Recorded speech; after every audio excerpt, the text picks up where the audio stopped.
Good to see you. You finally got the credit card.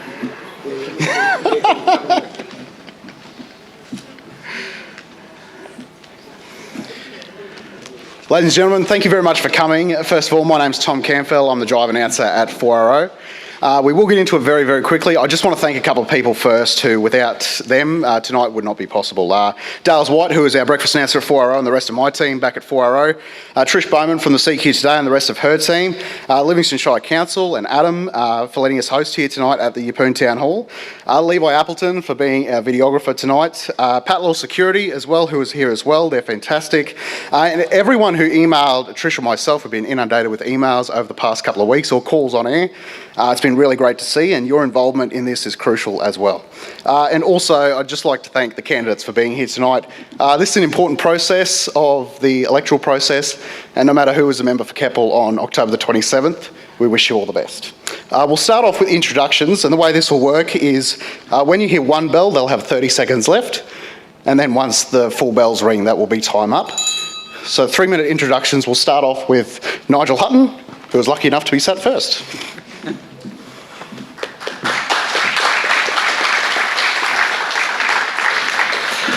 Thank you, Tom, and thank you so much, ladies and gentlemen, for joining us this evening. My name is Nigel Hutton, and I am your LNP candidate at the upcoming election. I'm a son to a fireman and a nurse. I'm a brother to a youth worker, a teacher, a garbo, and a marketing guru. I'm a husband to my beautiful wife who works at the Yeppoon Hospital, and I'm a dad to 2 cheeky little girls. I grew up here. I went to school at Yeppoon High before going off to Griffith University, the London School of Economics, and Central Queensland University before meeting my true love. I'm running for Parliament and asking for your support because I believe that Queenslanders deserve better. And I believe that nothing changes unless the government changes. I've taught locally here at Yeppoon Primary and Yeppoon High since 2011. I've watched generations of our kids step up and out and into the world with hopes and dreams for Queensland. Yet Queensland today is less safe than it was a decade ago. And our coppers are doing the hardest of jobs in the toughest of circumstances. Our health system is broken, and yet our hardworking doctors, our nurses, our allied health professionals, they all turn up each and every day because they have hope for Queenslanders. The Australian dream of owning our own home is getting further and further away from first home buyers, and yet each and every week they still keep turning up, they keep putting in, making offers on the market, even though they know that demand has outstripped supply. And in the midst of a cost of living crisis, we've got a state government that has forgotten to respect our money. While we have pensioners who are scrimping and saving to afford the needs to haves, not the nice to haves. I have served our community throughout my life as a Lion, as an event organiser, as a local government councillor, as a white ribbon ambassador, and a teacher, because I am an aspirational Australian. I work hard because I want to make our community better, and because I believe that if I work hard, I can provide a better life for my family and for my community. I have hope for Queensland. We live in the best place in the world. There's a reason why we all choose this part of the world. We simply require a government that will match our hope with the right plan for Queensland's future. A vote for the LNP on October 26 will be a vote for a fresh start for Queensland. Thank you.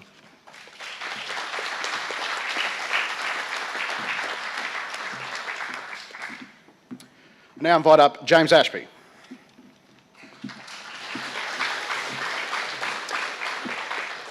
Thank you very much for being here tonight, and can I acknowledge all of those Rockhampton residents who obviously can't be here tonight. A lot of people fail to remember that Rockhampton makes up roughly 40% of Keppel, and yet we are only having the one debate for Keppel, and it's been held here. So with the great efforts of Levi, it has been live streamed, so if you do have family and friends, get them to tune in so that they can be a part of this. Whether we like it or not, our region's growing, and we've got a growth prediction of 55% over the next 7 years here in Livingston. For Rockhampton, the growth will be 78% by 2041. And there is no plan for that growth. We have already gone through significant growth since COVID and the lockdown measures that we implemented here in Queensland and right across the country. People went in search of other areas throughout our state where there weren't lockdown measures applied as harshly. We had some of the best circumstances here in Livingston because we, at that stage, had a reasonable council. And as part of that search, people have found Livingston and Rocky. We have been put on the map. People understand who we are, what we are. And there's a reason why they came here. We once had affordable housing, but that has all been taken up by Southerners and very difficult to get into that property market now. And because there is no plan in this state, we are languishing, and you are feeling the effects of that. You're feeling the effects when it comes to our road networks. Tamby Road and the Scenic Highway already are under pressure. Can you imagine the volume of traffic they are to experience over the next 7 years as we go through a growth spurt of 55%? Very difficult to see how that trunk infrastructure can handle the growth that we've got coming our way. And yet nobody has planned on a local level for this region. Nobody has planned for the fact that we have an ageing demographic where it's now 2 years until you will see the inside of a nursing home. 2-year wait. And these are unacceptable wait times which are placing additional pressure on our hospital systems, both here in Yeppoon and Rockhampton. Our crime is out of control and our golden asset, Great Keppel Island, is just wasting away.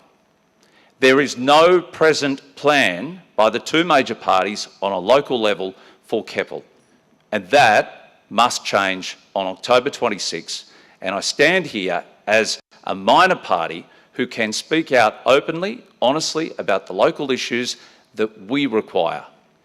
Our coal royalties stay here.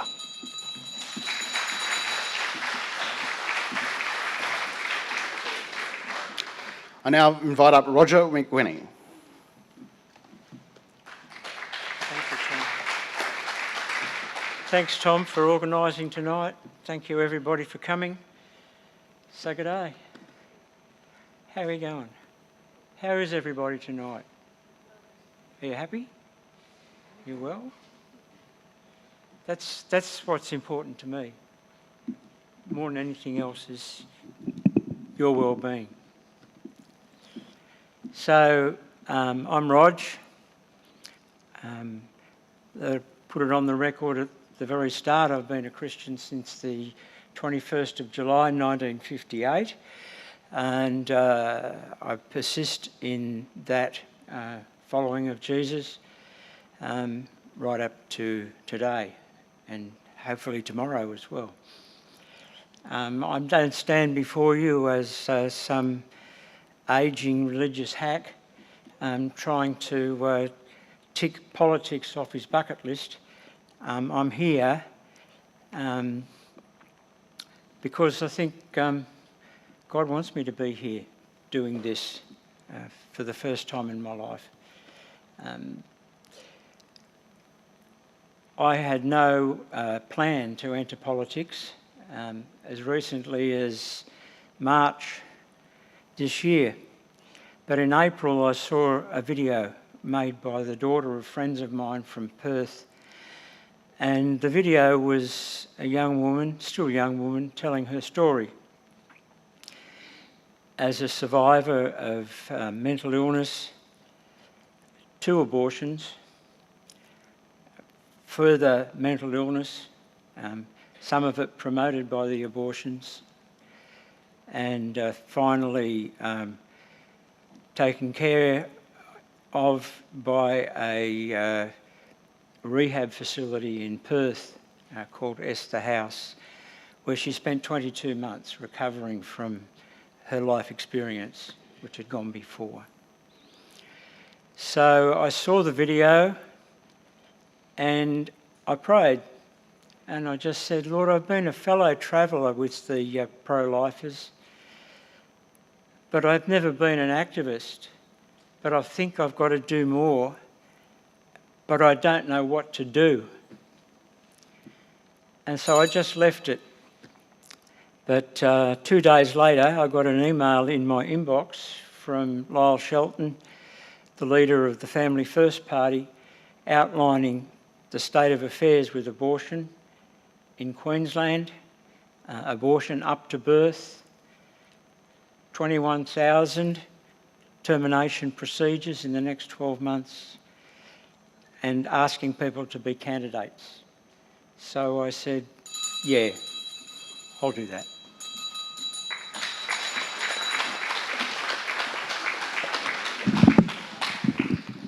I now invite up Clancy Mulbrick.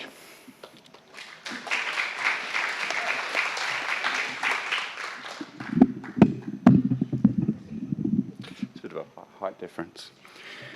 Hey, my name's Clancy, and I'm a long-term local. I've lived here most of my life. I recognise a few faces, and yeah, went to school with some of the other candidates. This is my home, you know.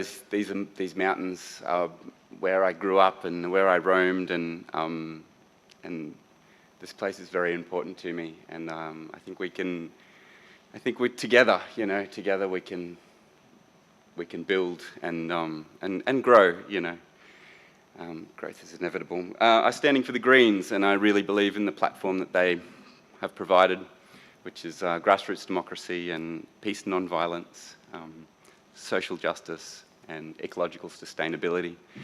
I wonder that we talk about ecological sustainability enough, and we probably need to promote that a little bit more. You know, we all enjoy being in this beautiful place that we have, walking in our land, our nature, walking in our space and our places, and with the people in it. I should read from this. Sorry, I'm super nervous, never done this before. I'm an engineer, so I'm a student of life as well, but yeah, studied engineering for years. I worked locally as well as an engineer. I'm a meditator, and I'm a dad. My family are here, my partner, ex-partners, and children.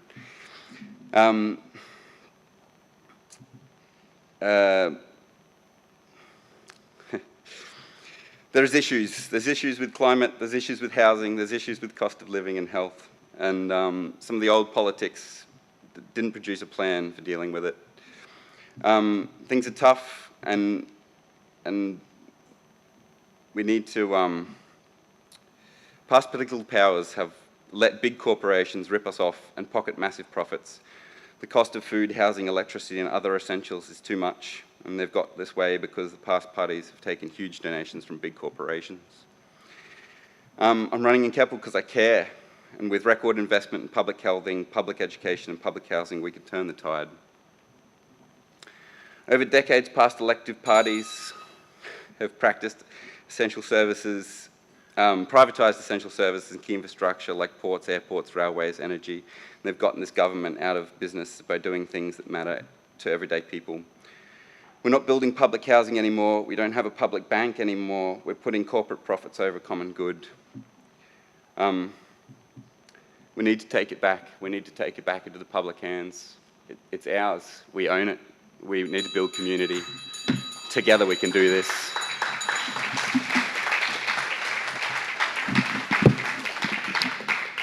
I now invite up the current member for Keppel, Brittany Lorger.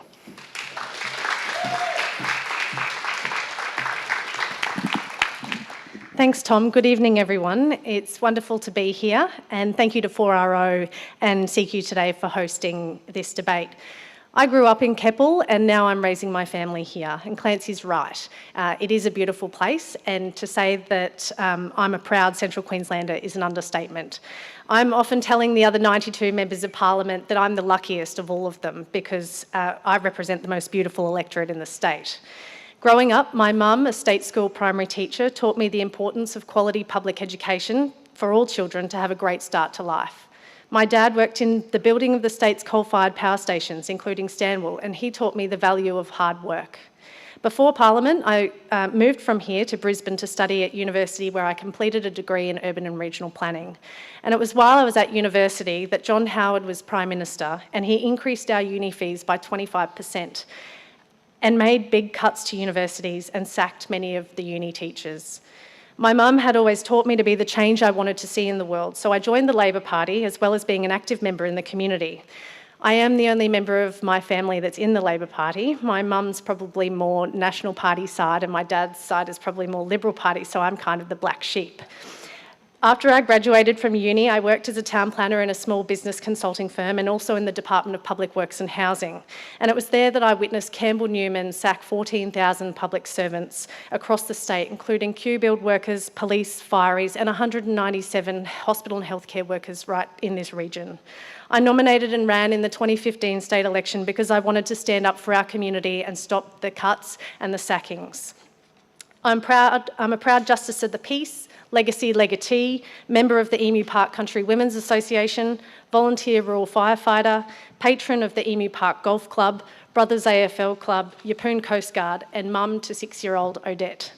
In my time, I'm proud to have delivered over $500 million of job-generating infrastructure to Keppel, but my job is not done quite yet. I've been looking forward to tonight's debate so the community can hear each of the candidates' policies and ideas for the region. Thank you.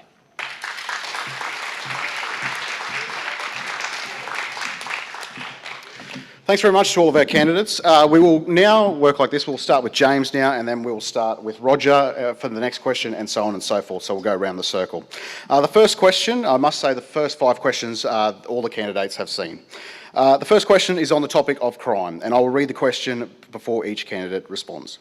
The amount of crime, in particular youth crime, has been a topic of concern for many residents in the CQ electorates. What strategies will you be advocating for to address this problem, specifically in CQ if elected? James, I'll start with you. Well, I think most people around central Queensland and Queensland as a whole have experienced in one way, shape or another the youth crime that has become an epidemic across Queensland. And it's become that way because Labor have gone light on kids. Got all the rights, no responsibilities. And as such, our police are frustrated, our households live in fear, and our court system seems to think that a slap on the wrist is all it takes to hopefully stop these kids reoffending, which we know is not working.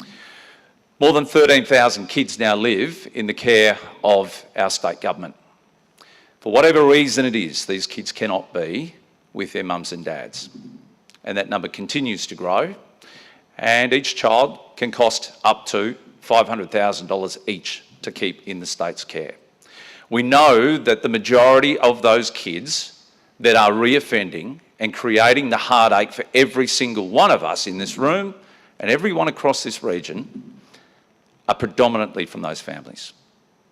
They are the problem of the state. Fixing youth crime is not a single solution of government. It is not a single solution for the courts, and it's not a single solution for police. It is a holistic approach that needs to be taken from a family right through to our education system. There are no consequences for kids. Just 306 detention centre beds, which are all full, and there is nowhere to place these reoffenders. Every single one of those beds is more a holiday camp than a deterrence. We must get tough on crime, and we must make our judiciary system accountable and ensure that your expectations are met after October 26.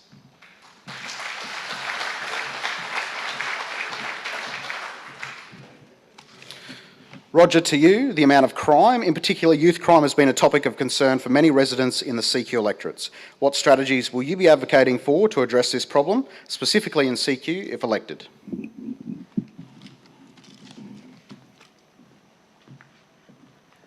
I agree with James that there is no easy answer to the problem of youth crime or crime in general. I certainly don't think adult crime, adult time is the answer to the problem that we face. It's a multi-generational problem. Kids have observed their parents and their grandparents, my generation, not being terribly interested in obeying the law, whether it's the speeding laws or the drug laws or any kind of law. And they haven't had any discipline at home. They have never experienced consequences for wrong behaviour. So the answer to it really is to find some way to reparent them, to put back into their minds and their hearts the reality that everything they do will have a consequence, whether it's a good thing or a bad thing. And I'd propose that maybe we put them in jail for 7 days, not a youth detention centre, but maximum security, just to experience what real prison would really be like if they continue. Am I done? Okay.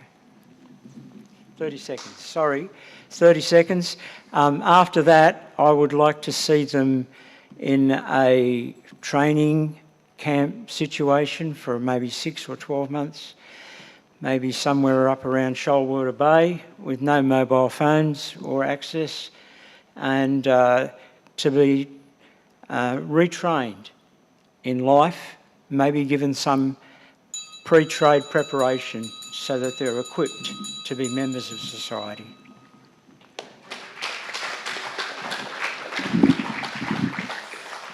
Clancy, to you, the amount of crime, in particular youth crime, has been a topic of concern for many residents in the CQ electorates. What strategies will you be advocating for to address the problem, specifically in CQ, if elected?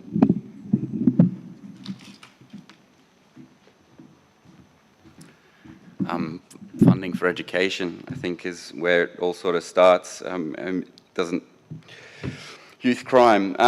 Tough on crime is a scare campaign. Locking kids up perpetuates a cycle of recriminalisation.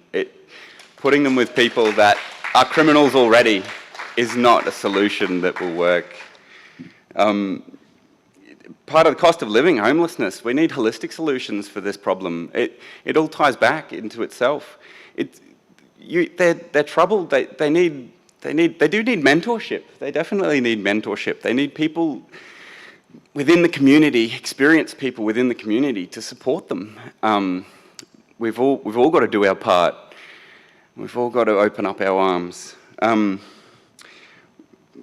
Greens money will help as well, but funding for sports, for inclusion, for places for these people to be. The moment playing soccer is a really expensive thing to do. I love playing sport, but I struggle to pay for my daughter to go to these places and do these things because it's expensive. And if I can barely afford it, how is everybody else doing it? We need extracurricular activity, not just sport, but all sorts of inclusive extracurricular activity. Education is a great place for our kids to go and be during the day, but it's not just a daycare. You know, we need places and space for these young, this future of this is who will look after us in the next 5-10 years. These people need our help to become the best that they can. Thank you.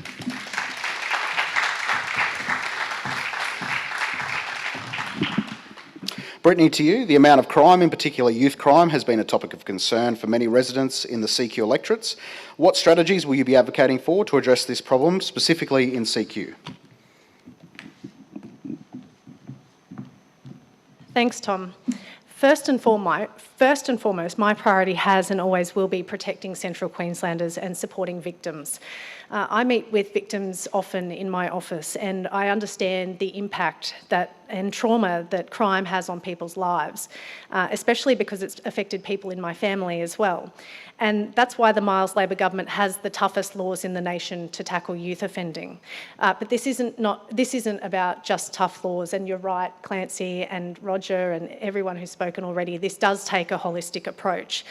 We're delivering our community safety plan for Queenslanders, a plan that is endorsed by police and backed by $1.3 billion of real funding to to deliver more boots on the ground and early intervention programs like Project Booyah and Transition to Success, which are actually working to keep young people out of criminal behaviour.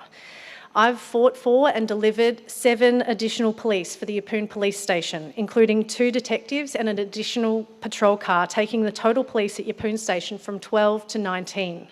I've delivered 7 additional police at the North Rocky Police Station and 1 additional General Duties Officer at the Emu Park Police Station. I fought for and delivered the 42-bed detox and rehab centre that's helping rehabilitate offenders who are using drugs like ice. This is in stark contrast to the actions of the LNP when they were last in government, when they cut police numbers and made police pay for their own protective equipment. The LNP still hasn't provided any clear detail about their plan for crime. They talk about 4-word slogans. We don't actually really know what adult crime, adult time means.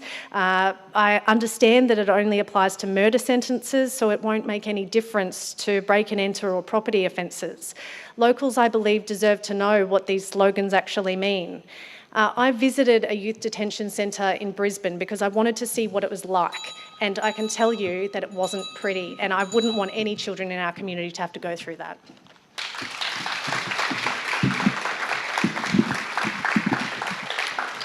Finally, Nigel, to you, the amount of crime, in particular youth crime, has been a topic of concern for many residents in the CQ electorates. What strategies will you be advocating for to address this problem specifically in Central Queensland if elected? Thank you very much, Tom. We deserve, and every Central Queenslander deserves to feel safe where we live. And those who commit crimes, they need to be held accountable.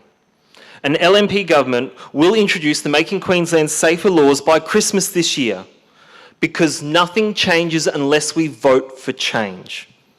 I believe in every child. I believe there is good in every child. I'm a teacher. But our teachers are being spat on, they're being hit, they're being treated to terrible language. We must be tough on crime.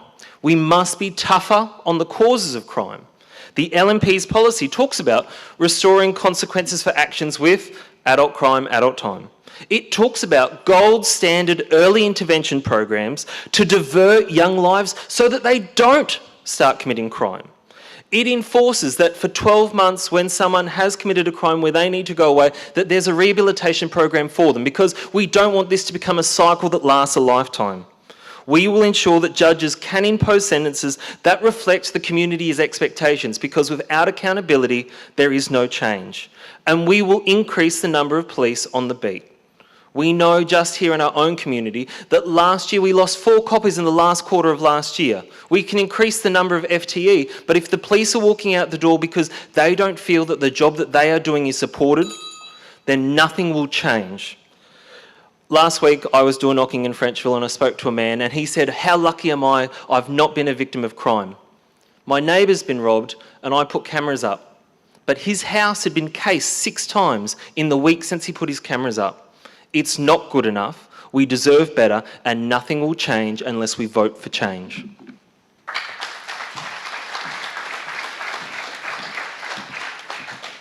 The next question, I'll start with Roger.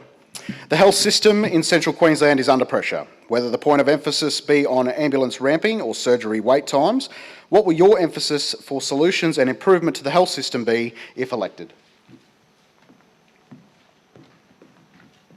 One-word answer: money. There's just got to be a lot more money injected into the health system here in Queensland. We need more doctors in general practice. You know, many of you will know that you can't get an appointment with a doctor inside 10 days.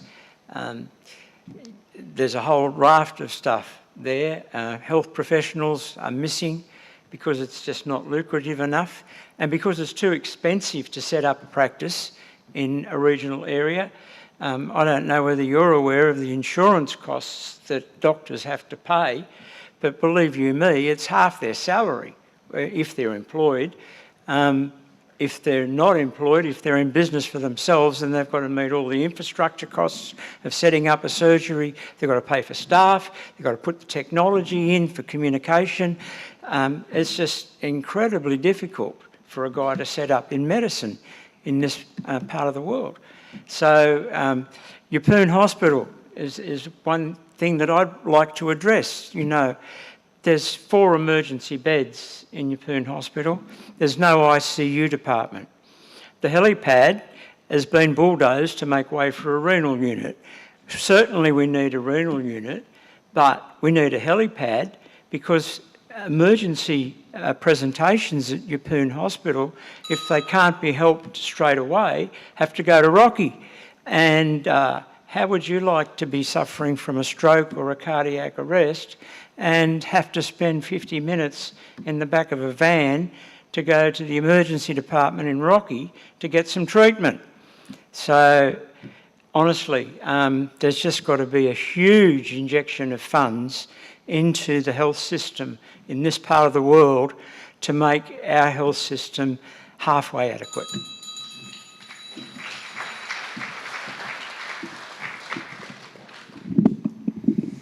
Clancy, to you, the health system in central Queensland is under pressure. Whether the point of emphasis be on ambulance ramping or surgery wait times, what will your emphasis be for solutions and improvement to the health system if elected? I don't disagree with Roger. I think money is going to make a big difference here.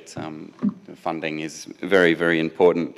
But I think also holistically, it sounds like a broken record now, but early intervention that ties back into sport, or not necessarily sport, but active lifestyles and active communities, walking around in nature with proven psychological and effects on the human body. We need to be a part of our communities. We need to be able to enjoy our footpaths and our communal spaces, our parks. Planting trees together, it sounds a bit hippy-dippy, and I'm sorry, but it's part of a health solution. Doctors are doing a great job. They're trying their hardest, you know, and nobody wants to see it go backwards. We need to continue to establish public health clinics across Queensland and publicly fund and salaried GPs, nurses and allied health workers, including physiotherapists and psychologists. Free clinics everywhere.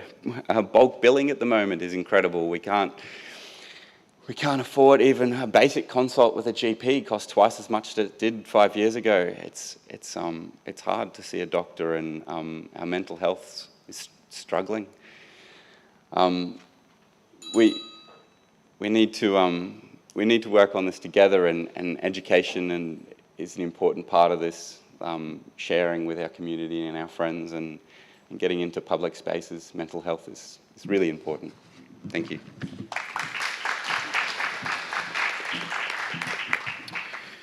To you, Brittany, the health system in central Queensland is under pressure. Whether the point of emphasis be on ambulance ramping or surgery wait times, what will your emphasis for solutions and improvement for the health system be if elected? For the last 2 years, I've served as the Assistant Minister for Health in the Queensland Government, and I'm proud to have delivered a record Central Queensland Health and Hospital Service budget year after year since I was elected, including a record $28.9 billion this financial year. I'm passionate about delivering quality healthcare closer to home. For me, it's personal. We've seen over 130,000 people move to Queensland in the last 4 years alone, which has put added pressure on our hospitals, on our housing, on our roads, on everything. We've also had 10 years of Medicare freeze under the coalition federal government, which saw bulk billing rates drastically decline. Since I've been elected, I'm proud to have fought for and delivered the 42-bed detox and rehab centre, the brand new intensive care unit at the Rocky Hospital, the Rocky Hospital car park, the cancer care unit and chemotherapy and radiation, expanded hours for radiation at the expanded hours for imaging at the Capricorn Coast Hospital, the new $7.7 million North Rockhampton ambulance station, a new $90 million mental health unit at the Rockhampton Hospital, a new $30 million cardiac hybrid theatre, a $14 million renal dialysis unit at the Capricorn Coast Hospital, which is currently under construction, and over 400 additional nurses and 100 additional doctors, specialists and surgeons. The medical school in Rocky, which is already training and growing our own medical workforce locally. I welcomed 150 additional nurses who are starting at our CQHHS just last week. They have all graduated from our local university and are starting work in our local hospitals. We need them desperately. We're also delivering 48 additional aged care beds around the region to help ease that congestion in our hospitals and free up those acute care beds. This is all in stark contrast to the LNP when they were in government. They sacked 197 healthcare workers from our Central Queensland region alone, including 41 nurses. We had to do a lot of work to undo those cuts, and I'm proud to be working as part of this government.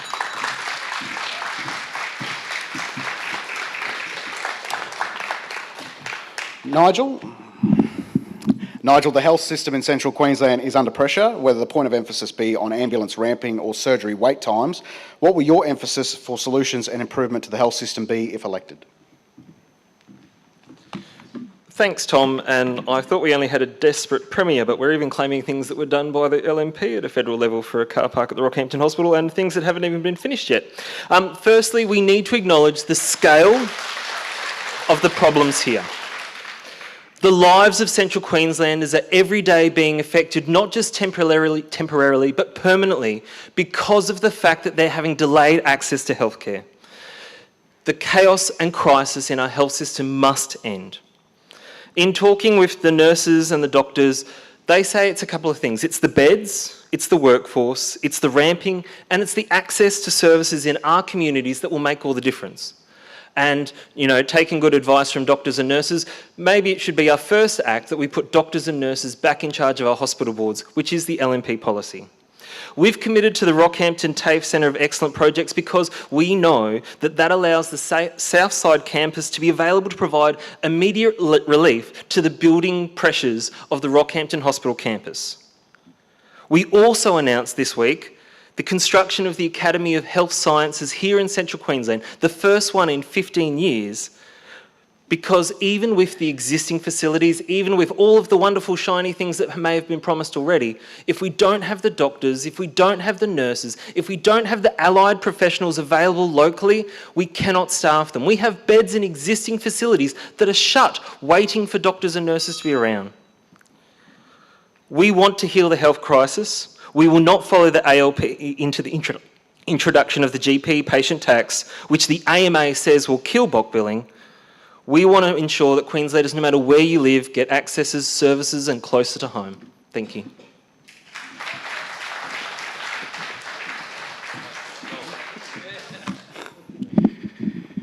James, to you, the health system in Central Queensland is under pressure, whether the point of emphasis be on ambulance ramping or surgery wait times. What will your emphasis for solutions and improvement to the health system be if elected? It goes without saying, we lack specialists here in our region. We understand the hospitals do the best they can with the facilities they have and the people and the staff that they have. We do have a shortage of nurses, and when you speak to those on the ground, they are saying future nurses need to be trained in the hospitals, not in universities. We hear it every single week. We also hear from those very same people, whether it be the doctors or the nurses, they want control of their own boards. And we would support an LNP change to the way in which the hospitals are run. Locally, hospitals know what they need best on the ground, and that must change. Every nurse, every doctor says the same thing. And it's no good putting up all this money if you're only going to employ bureaucrats. Right now, 2 nurses to every 1 bureaucrat in our hospital system. That must change. The best systems appear to be 10-to-1 ratios, 10 nurses to every 1 pencil pusher. So One Nation will certainly go down a path of listening to our hospital staff, whether that be the nurses or the doctors, and we must start attracting them with adequate funding so that we get the specialists here, so you don't have to travel to Brisbane.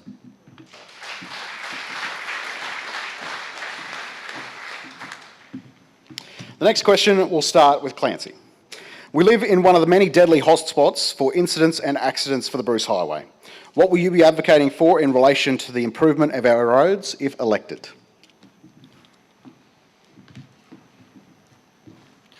Roads. Queensland's massive. It's really, really big, and we've got to get around it. We've got to get from here to there.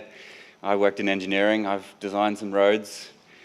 But public transport, can we have a bit more of that?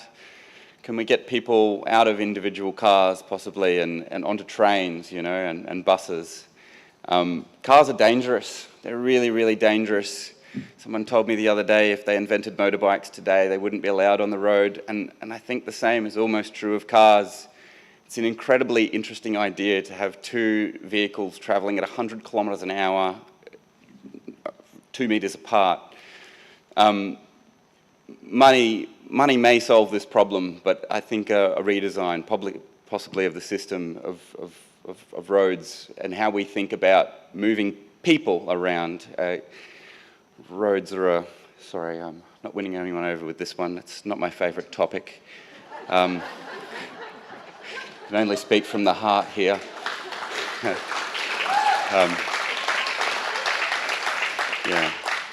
I think I'm going to cut myself short even. Sorry. I'll pass this one on to the party. Thank you.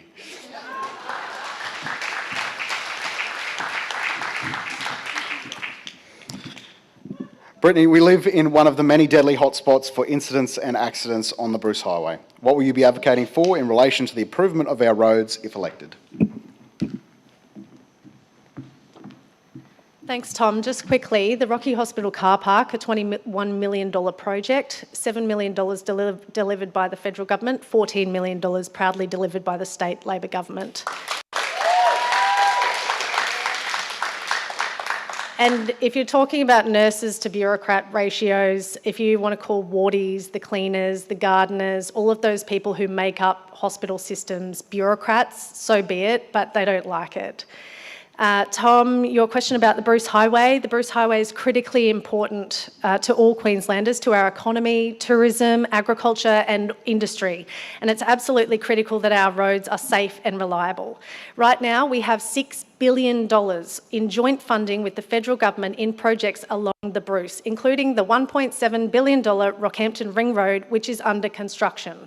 Don't let anyone tell you that it's not under construction, because it is.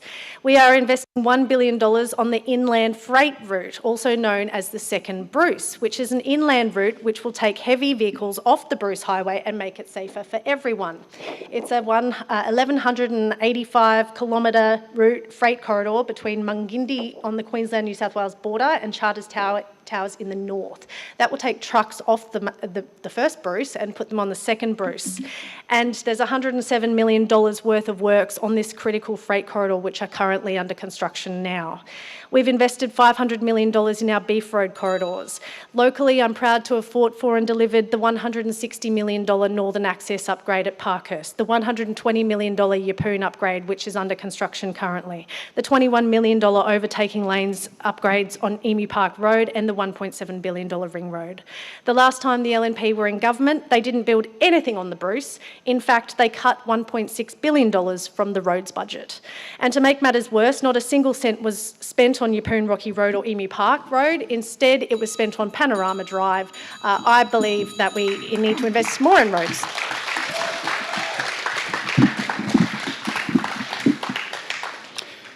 Nigel, we live in one of the many deadly hotspots for incidents and accidents on the Bruce Highway. What will you be advocating for in relation to the improvement of our roads if elected?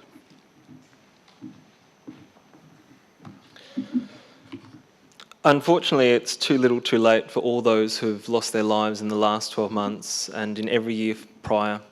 The Bruce Highway is something that all political parties, regardless of their colour, their flavour, need to work together for, because it is the lifeblood of not only our region but of our state and for all of Australians. We know that our workers, we know that our wealth that's generated from out west, we know that our holidays are taken by using the Bruce. It needs to be fit for purpose, and we need to be safe so that we can travel and move around. Too many lives, like I said, this year have been lost, and we deserve better. David Crisafulli was in town yesterday and committed to bringing the Bruce Highway Advisory Group together for the first time in 3 years. For 3 years, that advisory group sat without it meeting, and yet their job is to investigate the best investments in the Bruce, support for getting the next stage of works being done. As a boy from Ingham, David gets that the Bruce isn't a nice to have. We were talking about it yesterday. He gets that for regional Queenslanders, the Bruce is the thing that helps us in good times, and it's the thing that helps us in disasters. Hence why the Newman government invested in the Yeppen lifting up, because we know that when the floods were on, that we needed to be able to have access. I'm going to fight every day alongside Donna, the candidate for Rockhampton, alongside Glenn, the candidate for Morani, because each and every one of us deserve to be safe when we travel on these roads. And Central Queenslanders who produce so much and put so much into our economy deserve to have our share. Thank you.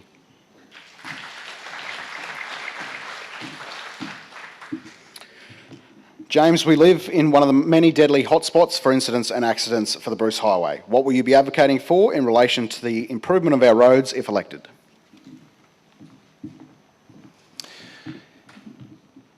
One Nation have always taken a very bipartisan approach towards the Bruce Highway. At the end of the day, it was Labor who initially opened the Bruce Highway, and rather than be proud of it, it's quite a mess at the moment. And I think anyone that travels on it should be quite concerned, because I'm tired of replacing windscreens. Whenever I'm on the highway, I seem to get a chip in one. I'm just tired of replacing them. The reality of it is, it's a 1,600 kilometre stretch of road. If a bipartisan approach was taken to it, we should start at either end and do 100 kilometres each year at either end. You'd resolve the problem within 10 years. We would see a duplication and adequate change to that Bruce Highway for tourism, for freight, for a number of different reasons. But it would be to Queensland's benefit. And the problem that we face, though, is the cost of road construction today has just gone through the roof. We're now paying $5 million per kilometre for a single lane road. $5 million. So you can do the rough sums yourself. Over a 1,600 kilometre stretch, that is a huge sum of money. But unless we start today, those costs will only continue to rise. We've got to try and pull those figures back, especially when you consider other countries like China and India, who are producing 2 lanes of road for $500,000 a kilometre.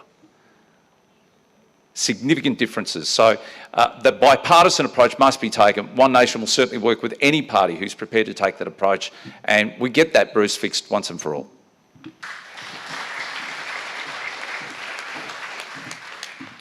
Roger, to you, we live in one of the many deadly hotspots for incidents and accidents for the Bruce Highway.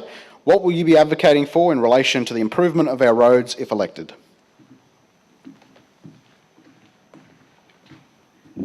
So I probably should preface my remarks about the Bruce Highway by letting you know that the Family First Party is not a one-issue party. It's a big picture party, and everything that concerns any resident of Queensland is a concern of the Family First Party. Our vision is family, faith, life and freedom. So the Bruce Highway is very high on our agenda of things to be fixed. The Queensland budget for 23-24 is, and I'll have to look it up, I did have it written down. I think it's $84 billion. The New South Wales budget is $115 billion.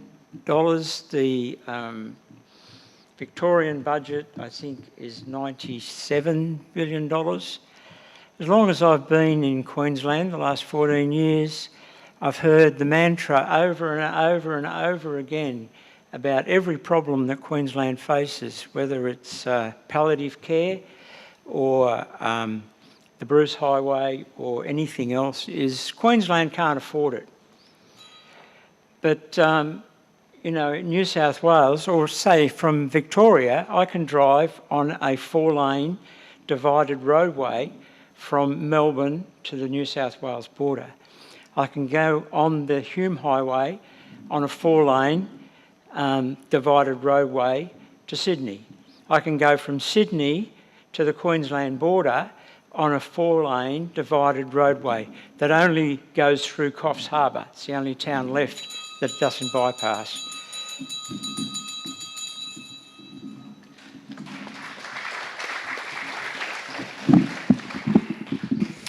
Brittany, question number 4. Rental vacancies in the Rockhampton area and the Cape Coast are currently sitting at under 1%. And the average time for a house to be on the market in our area is just over a week.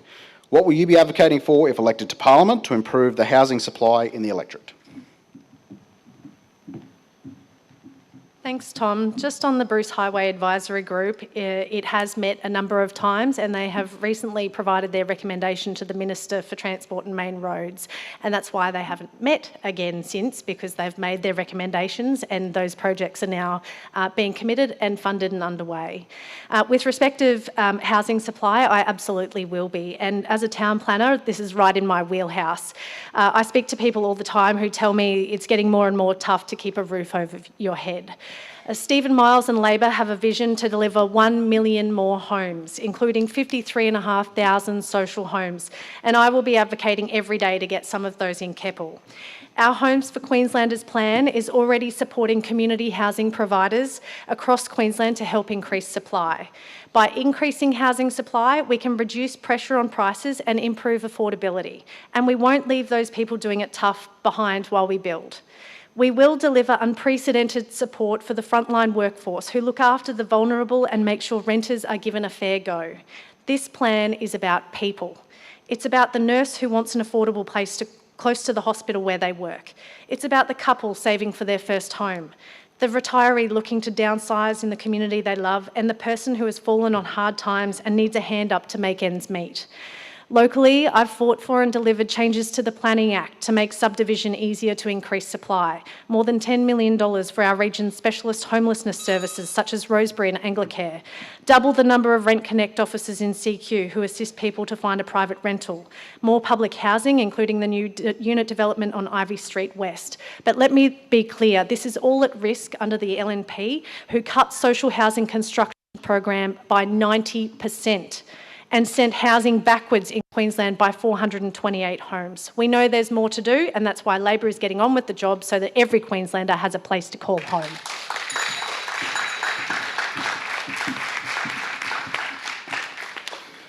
Nigel, to you, rental vacancies in the Rockhampton area and the Cape Coast are currently sitting at under 1%, and the average time for a house to be on the market in our area is just over a week. What will you be advocating for if elected to Parliament to improve the housing supply? Thanks, Tom. The rental vacancy rate has been under 1% since July of 2022. The time for action was then. It's leaving it a bit late to say that we're going to do something now. I've heard from first home buyers who can't afford housing to enter the market. And I've heard from members of our community who've been priced out.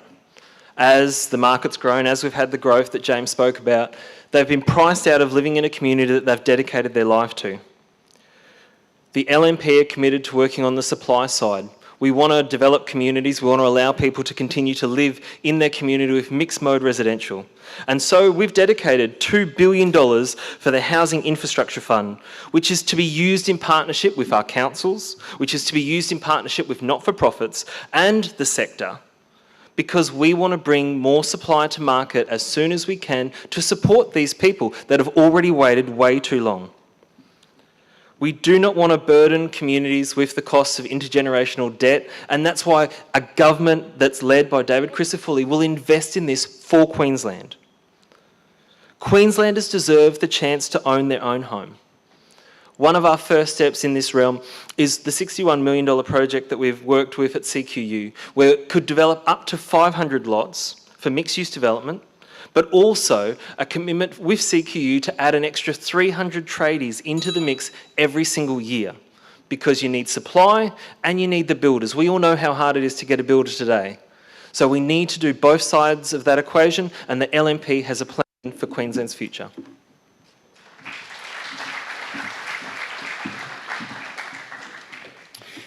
James, to you, rental vacancies in the Rockhampton area and the Cap Coast are currently sitting at under 1%, and the average time for a house to be on the market in our area is just over a week. What will you be advocating for, if elected to Parliament, to improve the housing supply? Immigration continues to be our biggest downfall for Australians. Every single Australian searching for a home right now is fighting against migrants who have been let in 1 million over 2 years. You cannot continue to house Australians if you allow more people into the country. It just doesn't work. The promise by both Labor and the LNP to build 1 million homes over 20 years is impossible. We do not have the builders, we do not have the development blocks. Last year, we produced just 32,000 homes in Queensland. The math does not add up.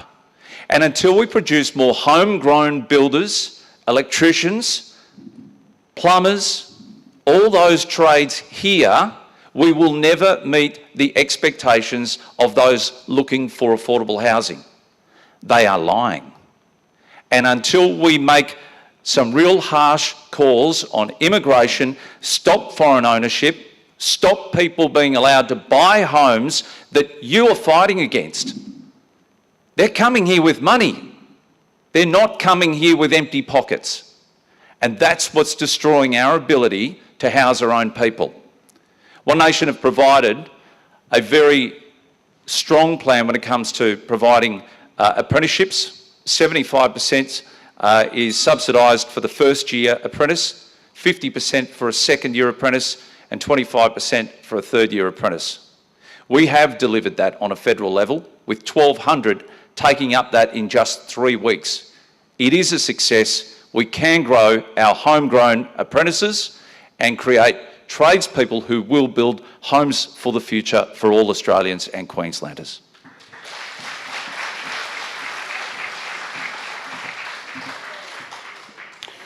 Roger, to you, rental vacancies in the Rockhampton area and the Cap Coast are currently sitting at under 1%, and the average time for a house to be on the market in our area is just over a week. What will you be advocating for, if elected to Parliament, to improve the housing supply? So just to finish off my last comment in relation to roads, after the Baroran tragedy, what's his name? Anthony Albanese promised Queensland $33 million to fix rural roads. It doesn't seem to understand that the Bruce Highway is part of the longest national highway in the world. So $33 million to fix rural roads. Thanks, Anthony. That's a great contribution. Politics. Politics draws its name from the word polis, which is a Greek word which means the people. Politics is about people. It's not about power. It's not about personal aggrandisement. It's not about narcissism. It's about people. And the role of an elected government in a monarchical democracy, that's us, is protection of the people. That's what a government is here for. It's to protect the people. And Family First has policies for the protection of people. Now, housing affordability or housing availability is governed by market forces, supply and demand. Demand push pushes the prices up. Lack of supply continues to put the prices up. The only answer to housing availability and affordability is supply. We just have to build a lot more houses. Maybe we need to put micro houses on the back of some 800 square metre blocks that people are living in at the moment, so that 2 families can live on 1 block. There's sorts of things that we can do, but let's do them.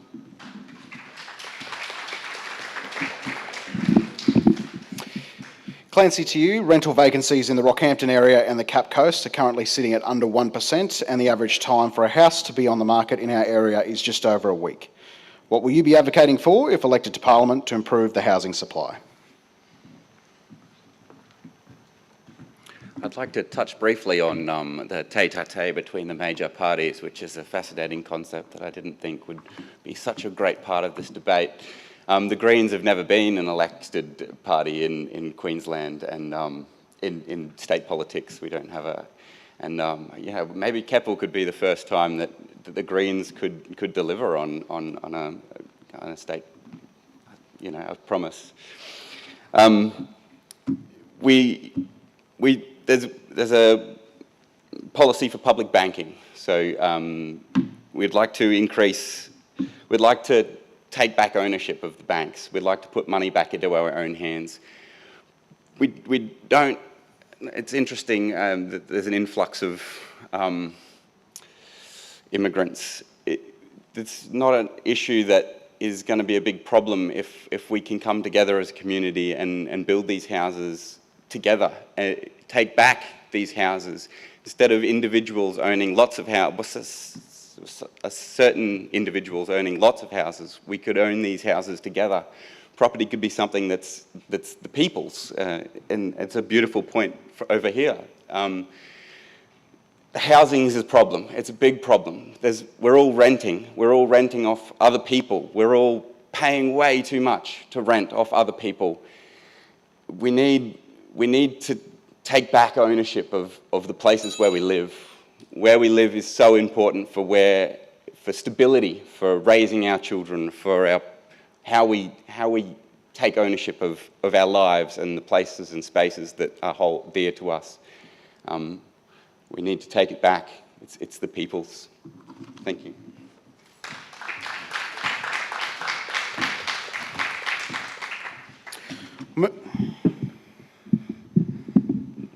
We'll move on to question number 5, and Nigel, we'll start back with you. In 2023, drug laws in Queensland were relaxed for anyone caught carrying small quantities of illicit substances like heroin, cocaine or ice, with users to be given 3 chances before facing a criminal charge. Also, the implementation of pill testing at music festivals has been installed. Where do you personally sit on the reality of weakened drug laws across the state? Thanks, Tom. Weaker drug laws put communities at risk, and to me, drugs are a scourge on our community. We all know the health dangers, and we know the risks and the long-term effects both for users and their communities. They're not positive, they're not good. It's not safe to have people under the influence on our roads, and at its worst, uncontrolled addiction adds to the chaos and crisis of crime. For me personally, it's really simple, and I'm not going to take any more time. Don't do drugs.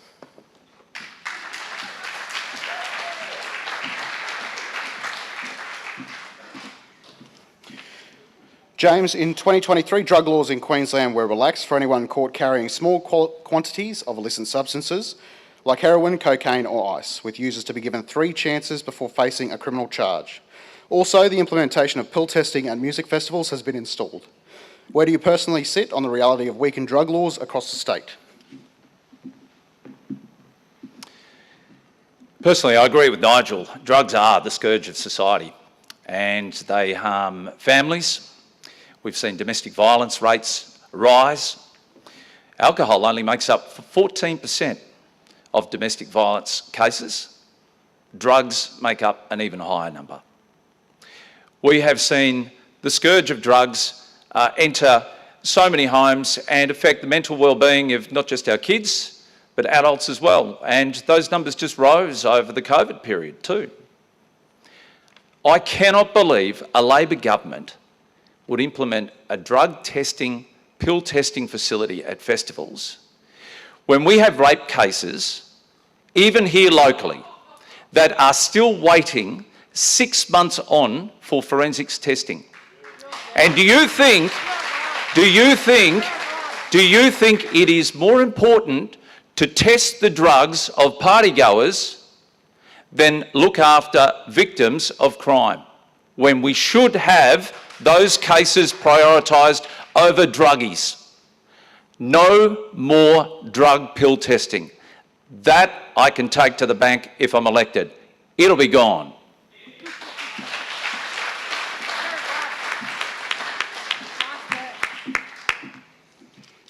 Roger, to you. In 2023, drug laws in Queensland were relaxed for anyone caught carrying small quantities of illicit substances like heroin, cocaine or ice, with users to be given 3 chances before facing a criminal charge.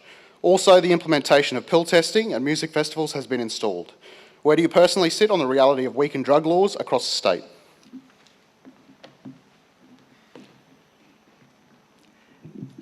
I've got a son, one of two. I've got a son lives in Melbourne, and he's a fine young man, a good citizen. But we've had long arguments about Victoria's, what do they call, injection rooms, which followed Sydney having injection rooms for heroin addicts, so that they had a safe place to inject. And my argument was always, you don't stop drug abuse by encouraging people to take drugs. It just doesn't work. And we've had lots of heated arguments about harm minimisation as being the strategy that everybody must follow. And I'm sorry, harm minimisation, the only harm minimisation that works is to stop drugs. The police have to be more diligent.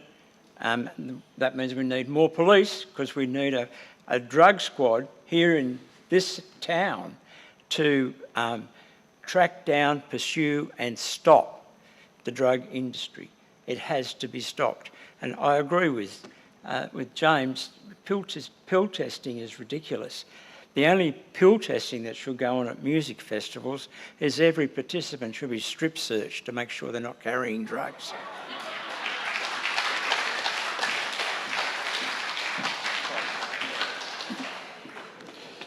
Clancy, to you. In 2023, drug laws in Queensland were relaxed for anyone caught carrying small quantities of illicit substances like heroin, cocaine or ice, with users to be given 3 chances before facing a criminal charge. Also, the implementation of pill testing at music festivals has been installed. Where do you personally sit on the reality of weakened drug laws across the state?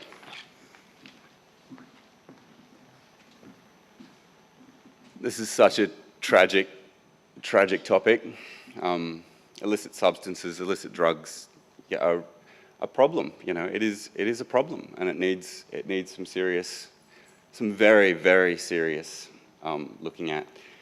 Modern psychology, and you know, I've done my reading. It's escapism. The rise of non-illicit drugs like Ritalin and things as coping mechanisms for the teenagers, for the mental health crisis that we have in this country is on the rise. Compassion for people who are struggling is the only way to solve this problem. People don't take drugs as a choice. People take drugs as an escape. People take drugs because the reality that is being provided by the incumbent governments, successive incumbent governments, not being compassionate it's a result. It's a direct result of how we are treating the people around us, how we are devaluing communities or not respecting the places and spaces that community needs to build and grow. Social justice.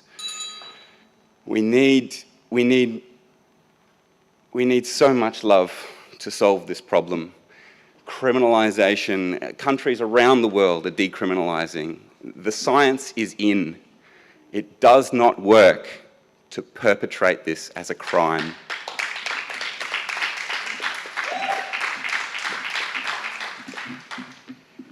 Brittany, in 2023, drug laws in Queensland were relaxed for anyone caught carrying small quantities of illicit substances like heroin, cocaine or ice, with users to be given 3 chances before facing a criminal charge. Also, the implementation of pill testing at music festivals has been installed.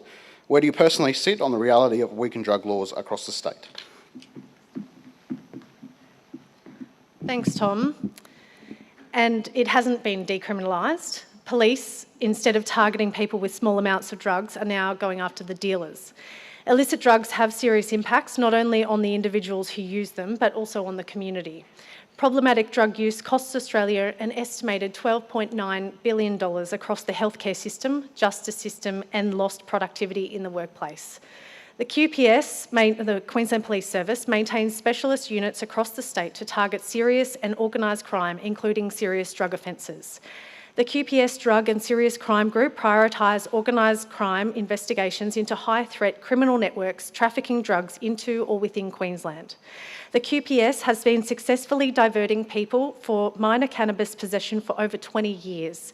More than 160,000 people have been diverted from the criminal justice system, and 72% of those who completed drug diversion did not re-offend for a drug-related offence during the 4-year evaluation period. The program takes a health-based approach to reduce harm to individuals and the community by providing an opportunity to connect the users of illicit drugs with information, support services and treatment to address the underlying causes of drug use. Talking to the Police Minister, I know every police commissioner in the nation agrees with this plan. If it was up to the LNP and One Nation, our jails would be overflowing with people caught with small quantities. The police don't want that, and it would be very expensive indeed.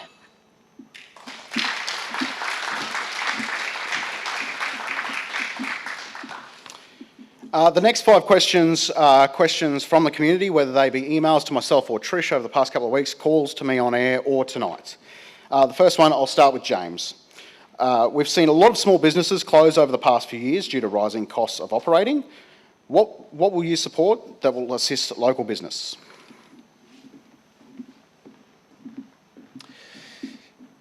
I spent 6 years in small business myself, so I understand the pressures, the industrial relations heartache that you go through, the compliance. Wow, hasn't compliance just become problematic for so many small business? The ability to borrow money from banks has become even difficult. And unfortunately, in an area like this since COVID, we have struggled to find the workforce for a number of reasons. They can get very well paid jobs working in the mining sector with very little skills rather than work in hospitality. So there are challenges within small business, but it certainly comes down to an enormous amount of red tape that's been placed on business owners. I would not go back to business if you paid me to. No way. It's become too difficult to keep up to date with industrial relations, HR, you name it. The ATO wants a slice of you every quarter, and there's no leeway. I pity anyone in small business, and the only way to make business good again is to actually take the pressure off small business operators. So for them to flourish here, we need to see the insurance prices come down. We've got to see, if you're going to implement new legislation, can you take some away from them that's been burdening them for all those years as well? So I do take my hat off to anyone in small business. You should be commended, but it is getting tougher on you. And especially when you've got the big boys moving into towns like this, it does make it all that much harder to stay compliant, especially as legislation changes so regularly on a federal and state basis.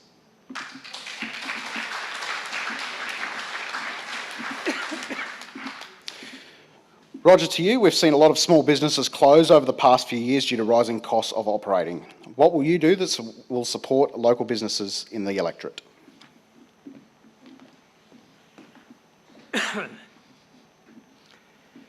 I'll pray for them, and that's not an offhand remark. I'll pray for them because people in business, people working to provide a service, are the backbone of every economy in the world. And if they're not doing it, if they're not there, the economy will die. We will not survive as an economic nation if we're just getting served by Coles and Woolies.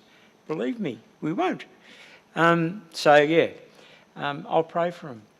I've had some experience, not quite a small business, but I had 20 years pastoring a Christian community, and I couldn't afford to pay wages even to myself, so it was staffed by volunteers. Finding people to do the work who are trained and capable and cognizant of the business is an enormous challenge, no matter what sort of business you're in. So there's got to be an education change as well. And certainly our party would be really, really working hard to improve the education system so that it meets the needs. You know, kids need to learn arithmetic and reading and writing and maybe history in order to equip them for life. Our schools are not providing those things. They're instead teaching them to question their sexuality. Goodness.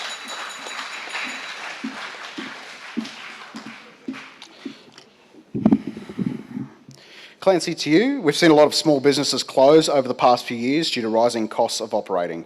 What do you support that will assist local businesses?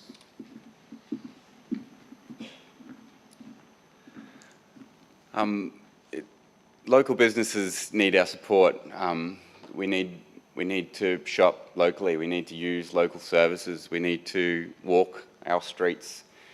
I think if public transport would definitely help. If people weren't driving past the shops, if they had to stop in hubs, in communities, in places where we could build local shops. The corner store was a stalwart when I grew up. We used to walk to the corner store and we'd buy milk and bread. It doesn't exist anymore. The duopoly of Coles and Woolies.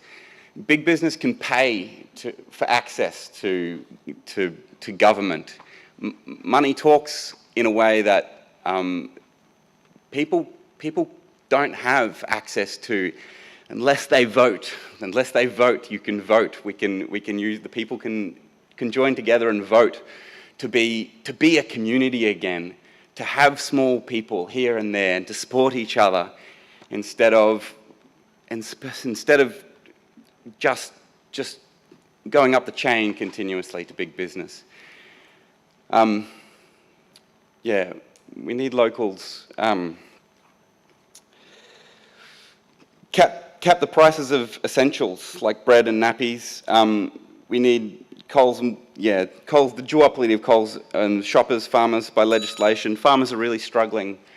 They need our support as well. They're just getting muscled out by massive corporations that the politics, like, we're pretty lucky in Australia. The corruption's not too bad, but we need to stand at that door and stop it progressing to a point where we can no longer afford the things that we need.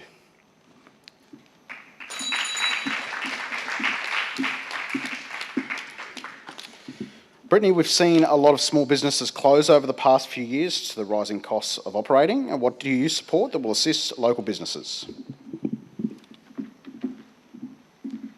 Thanks, Tom. This is a multi-pronged answer to this question because I think that it's important to be able to help support small businesses directly, but also we can help them indirectly by having a really strong, thriving economy. Having local people with more money in their pockets to spend in our local businesses is a critical way of helping support our local small businesses. And we're doing that with our record cost of living relief that we're delivering to Queenslanders. Most of you should have received your $1,000 energy rebate on your electricity bill. We're delivering 20% off vehicle registration, and that's for all motorbikes, vehicles and trailers.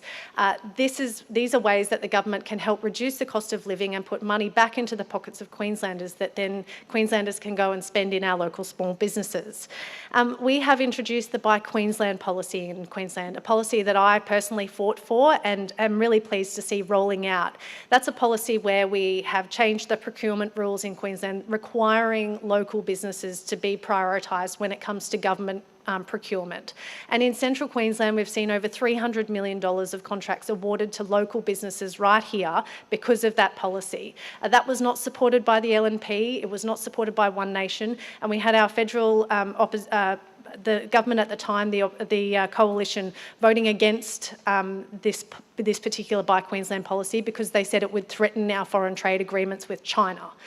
This is about supporting the businesses in our community, and I'm really pleased that that Buy Queensland policy has been delivered. But we're also helping small businesses directly with things like our Queensland Small Business Strategy. We've delivered over $3 million in cash grants just in the last couple of months alone.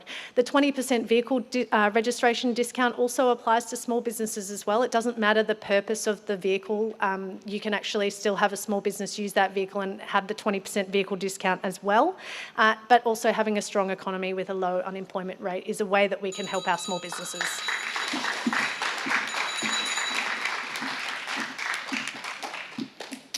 Nigel, to you. We've seen a lot of small businesses close over the past few years due to rising costs of operating. What do you support that will assist local businesses?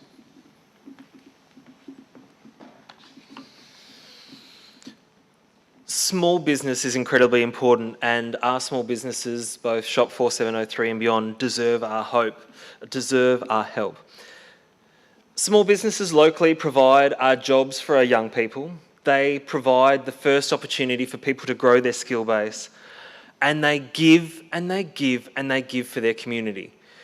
Pinefest tomorrow is a great example. You look at the sponsors, they're all from our community, they're all businesses locally. The LNP have heard from small businesses, we've listened to them, we've talked to them, and the first thing that they asked for is they said that there is such a myriad of programs out there, both at a state level, private sector, that what they really wanted was a concierge service that will help them actually work through the haze that James has spoken about. And so the LNP have committed that as our first step in helping small business as we go forward. We're also going to work with our brilliant local Chamber of Commerce because we know that when small businesses work together, they come up with solutions that government are never going to be able to do. Brent Mickelberg, the Shadow Small Business Minister, was here just a few months ago, and we went and spent some time. And what we heard when we were listening to these businesses was that they want us to work with them, and they don't want us to come in on day one and make a whole heap of change. But they said, work with us, listen to the challenges, and over time, let's make incremental change together. Because the worst thing we can do in trying to ease the burden on our small businesses is not just change it, but make the burden higher, different, and give them a whole set of rounds where they have to start again. We want to listen to those who've got experience in small business, not just the experts. This is all part of our plan for Queensland's future.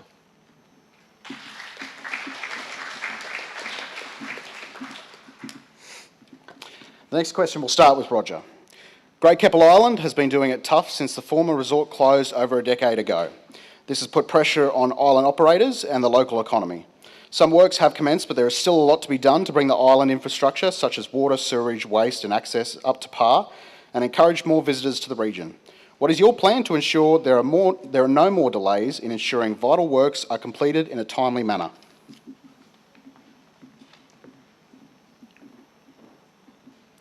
Well, Family First has not yet had the opportunity to develop a plan for Great Keppel Island or the other islands, the other Keppel Islands out there in Keppel Bay. So it's pretty hard to answer that question of what will I do. What I know is that my first question when I arrived here 14 years ago was to ask my son, why is there no public free ferry service to Great Keppel?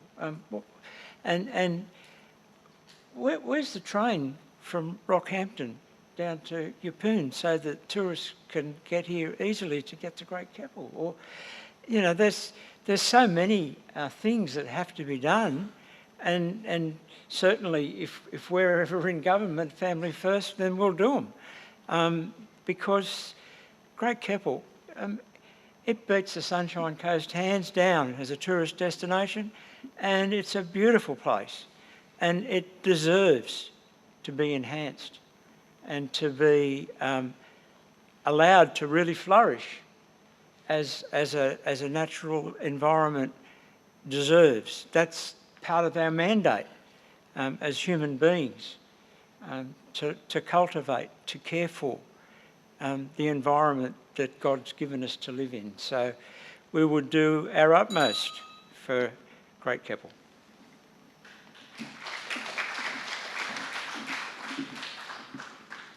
Clancy, to you, Great Keppel Island has been doing it tough since the former resort closed over a decade ago. This has put the pressure on the island operators and the local economy. Some works have commenced, but there is still a lot to be done to bring the island infrastructure, such as water, sewerage, waste and access, up to par and encourage more visitors to the region. What is your plan to ensure there are no more delays in ensuring vital works are completed in a timely manner? Tourism's a massive boon to any economy, and Great Keppel Island, I remember when I was young going and spending lots of money there with my family. We still travel over there regularly and spend lots of money in that industry, and I think a lot of locals do. I think connected infrastructure would be a great way to make sure that there's currently no bus service that runs from the train station, which is bizarre. Timely works in a timely manner. Sorry, I'm trying to... why is the solution to build more infrastructure, like infrastructure, yes, but why not infrastructure that's self-reliant? Why not infrastructure that promotes ecotourism, that is progressive and builds upon itself, builds upon community? Why can't we... Why is this land, why is this property not being used for camping? You know, for people to use sewer, you know, I worked in civil engineering, so sewerage and water and these infrastructure requirements are of vital importance, but they can be done cheaply and simply. They can be done sustainably on a... Water's a big issue on Keppel Island. There isn't much, so it does need to come from somewhere. But again, there are solutions that are sustainable without massive infrastructure projects to get this up and running again. I believe that we can do it better.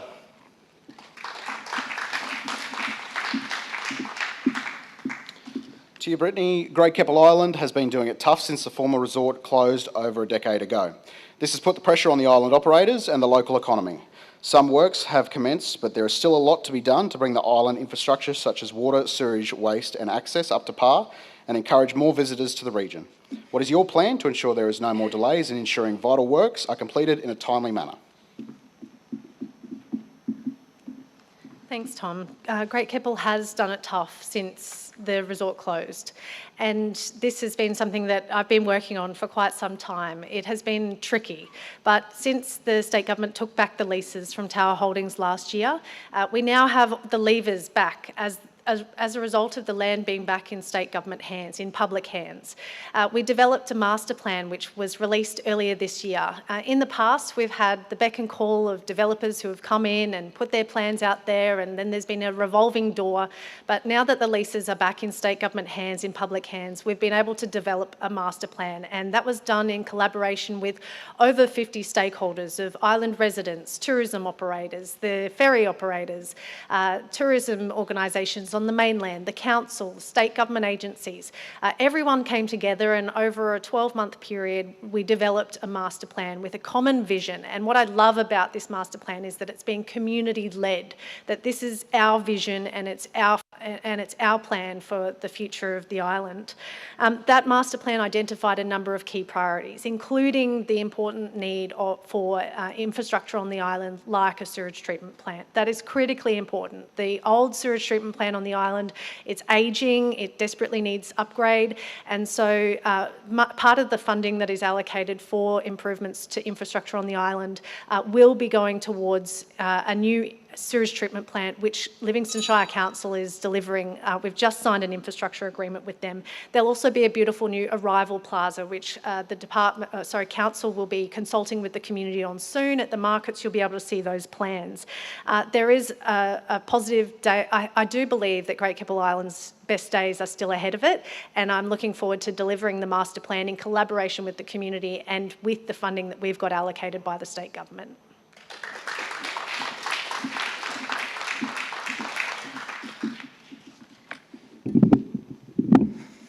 Nigel, to you, Great Keppel Island has been doing it tough since the former resort closed over a decade ago. This has put pressure on island operators and the local economy. Some works have commenced, but there is still a lot to be done to bring the island infrastructure, such as water, sewage, waste and access up to par and encourage more visitors to the region.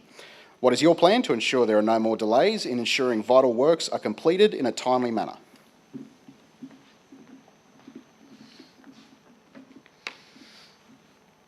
Election after election, we've had promises and promises made to us about Great Keppel, and unfortunately we've lived to see failure to deliver. Ultimately, Great Keppel Island is the jewel of Keppel Bay. It has been like the bridesmaid, waiting, hoping that the bouquet would come and a developer was going to solve all its problems. But our community has fought on. Our business community, the people who support the island, the working groups who've gone over there, have worked so incredibly hard. And I think tonight's a good moment to mention them and to acknowledge their effort, that who for a decade have carried this. And I appreciate that.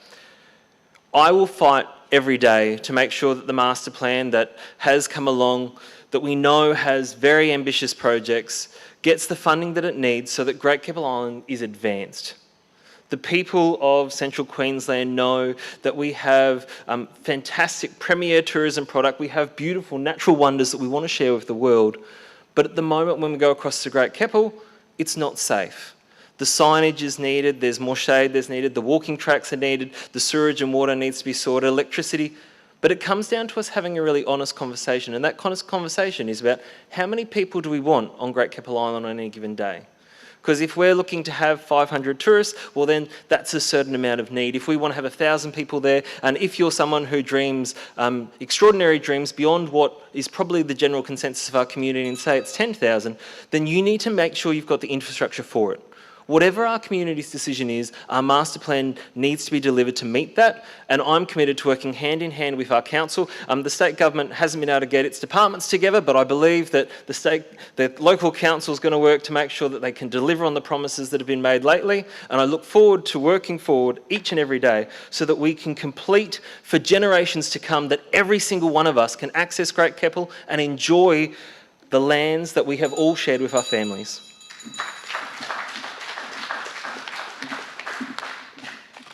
James, to you, Great Keppel Island has been doing it tough since the former resort closed over a decade ago. This has put pressure on island operators and the local economy. Some works have commenced, but there is still a lot to be done to bring the island infrastructure, such as water, sewage, waste and access, up to par and encourage more visitors to the region. What is your plan to ensure there are no more delays in ensuring vital works are completed in a timely manner? 25% of our tourism dollars is brought in as a result of Great Keppel Island. Strangely enough, people still want to see it in its derelict state as a result of Labor and their inaction for the last 9 years. Promise after promise, broken one after another, broken. Sadly, we've now been placed in a situation where the Labor government thought it was more important to rename it after a bloody burger, Whopper. It was terrible. A terrible thought from your camp, and I'm glad I fought back against it. The last thing we want is Great Keppel Island renamed Whopper. Secondly, It's not renamed, it's its old name. second, it's Whopper Borough if you want to call it properly, not Whopper. The issue that we face today now is a fresh native title claim over Great Keppel Island. Already, we have seen 2 attempts to take over the island, 2 attempts that have been extinguished by our federal courts. An attempt today for exclusive use, to the exclusion of every single one of us in this room. That's what sits there right now. No opposition from Labor. In fact, they haven't even written to the courts. There is an opportunity to oppose this now. We get one chance. We must freehold the land to the people that are already on there. Those businesses need freehold land to be able to survive long into the future. No bank will lend to somebody with leasehold. That's just a fact. We must attract new tourism dollars. We must revitalise our icon that sits just kilometres off our coastline and bring back some magnificent tourism to Keppel.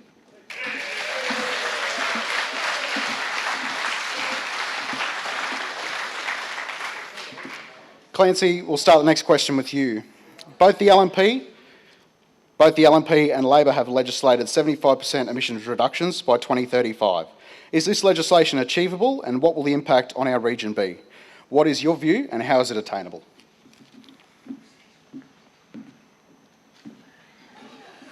Glad I'm going first on this one. It gives me a moment to think. Emission reductions, climate change, is it achievable? What will be the impacts for this area? Central Queensland is heavily coal reliant at the moment, and we are heavily reliant on the fossil fuel industry. I think it is achievable. You can only ever hope that something like that is achievable and obtainable, if not quicker. We can do really progressive things really quickly if we put our minds to it, if we put our community spirit to it. A lot of people, climate change, a lot of people aren't, it's changing whether we want it to or not. You know, we're fighting fires, we're fighting increased changing in weather events, we're fighting interesting times. We have to do our best to change. Change is never easy, necessarily. It's going to be hard. There's a Greens policy for re-education programs, for, not re-education, for retraining, progressive, clean jobs, for jobs in industries where we use more technology, where we use the latest technology. Progressive, forward thinking to move into a new world where we're using energy better, instead of a very old, outdated, dirty technology that is not part of a future for all of us. Thank you.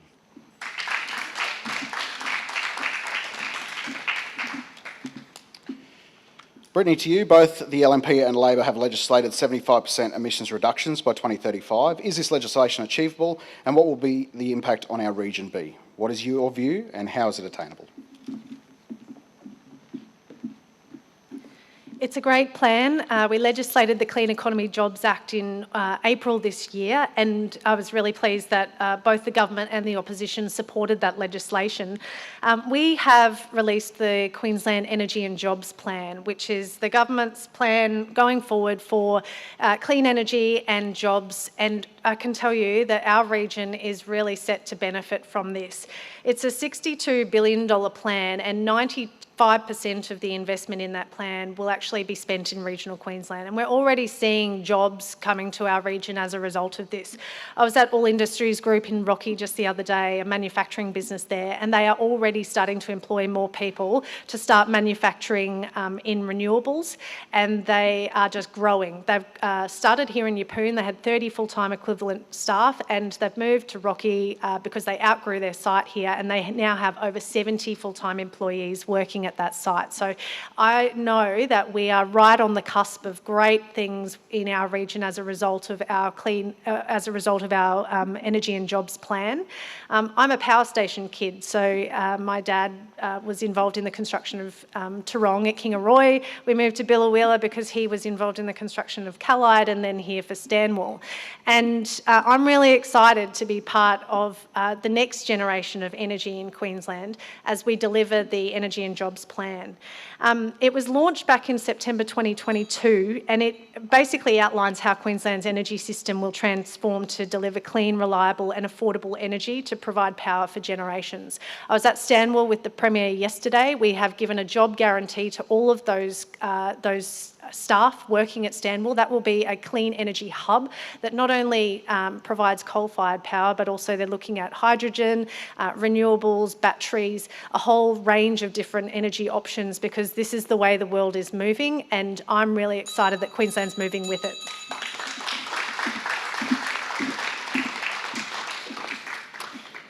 To Nigel, both the LNP and Labor have legislated 75% emissions reductions by 2035. Is this legislation achievable, and what will the impact on our region be?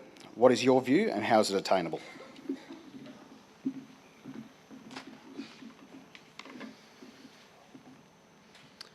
When we look at this, the how is important. And we need to have strong regional voices, which is why I'm working along with Donna Kirkland, Glenn Kelly, to ensure that our community has a strong voice, to ensure that our jobs are protected. We can all do and aspire to do everything to try and make the environment the best it can be for our future generations, but our jobs are important, and we have a plan for energy. It's affordable, it's reliable, and it's sustainable. It starts by making sure that we're using baseload power from the Keppel power station. It continues with ensuring that we're maintaining these assets so that we have strong, stable, foundations for our power going forward, so that we don't have to pay a 19% increase in electricity, as we'd all notice on our electricity bills this year.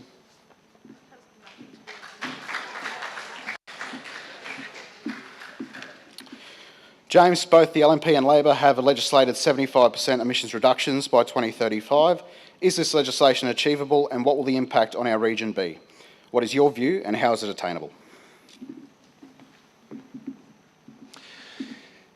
Yeah, I thought it was very strange that the LNP supported this most recent legislation to back net zero and commit us to 75% carbon emission reductions by 2035. The advice I give you right now, go and buy a generator, because at the rate we're going, we will not have baseload power that will keep our lights on at home. Back in the 50s and 60s, we had manufacturing that accounted for about 25% of GDP. That has shrunk over the years down to 5%. Now, there's a number of contributing factors to it. But the simple fact that our electricity prices are some of the highest in the world does not encourage businesses to stay manufacturing in this country. And we're seeing those costs passed on to every single household when we go and do our shopping, when we have a look at anything that we buy today is being impacted by the cost of energy. When we signed up to the National Energy Grid, we lost our right as a state to make decisions on how we implement baseload power. Victoria go and throw huge amounts of money into solar and wind, and they say that we're meeting our energy targets. Meanwhile, they've got a massive big extension lead that runs into Queensland, which is powered off our coal-fired power stations. They're a joke. We cannot remain viable as a country, certainly as a first world nation, if we're going to continue going down this Lone Ranger path of net zero. It'll cost you jobs, and it'll cost you in the way your food bills go up and your cost of living continues to increase. We've got to get back to coal.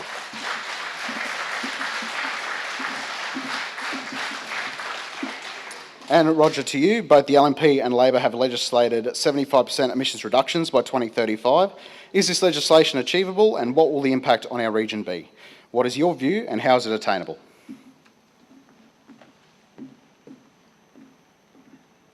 My short answer to the question that's posed about targets is no, they're not achievable. Every independent reviewer or commentator, scientist that I've read says that they can't be achieved. So no, we won't get there with that. I believe in climate change. The planet's been warming since the start of the last ice age, and it'll continue to warm until the next ice age begins. I believe in reducing emissions. I think that's really, really important. I think we should do everything we can to clean up the atmosphere.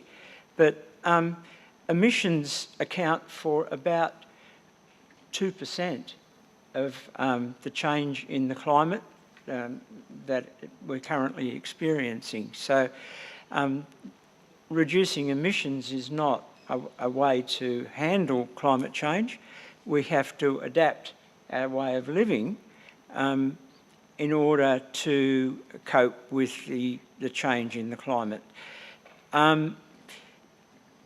It's not an easy solution, but I know that renewables won't supply us with our power needs, and so we need a strategy that involves every source of power generation, from coal to nuclear to renewables.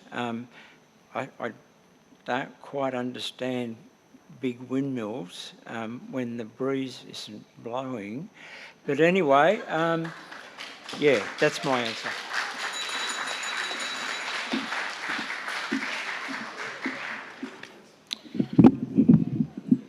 Next question is to Brittany. What are the local candidates' plans to improve women's health services in the region? That's a wonderful question. I was very pleased just the other day to open Magnolia, the new breast screen bus, which is situated at Emu Park. A new great initiative by the state government, and I'm really pleased to see that new bus. It replaces Grevillea, the old breast screen bus, which has been replaced now that it's aged, and after 10 years they replace these buses. We have released the Queensland Women and Girls Health Strategy, which identifies things like how we can address pelvic pain. It's funny, the bloke's walking out now in the middle of the women's health question.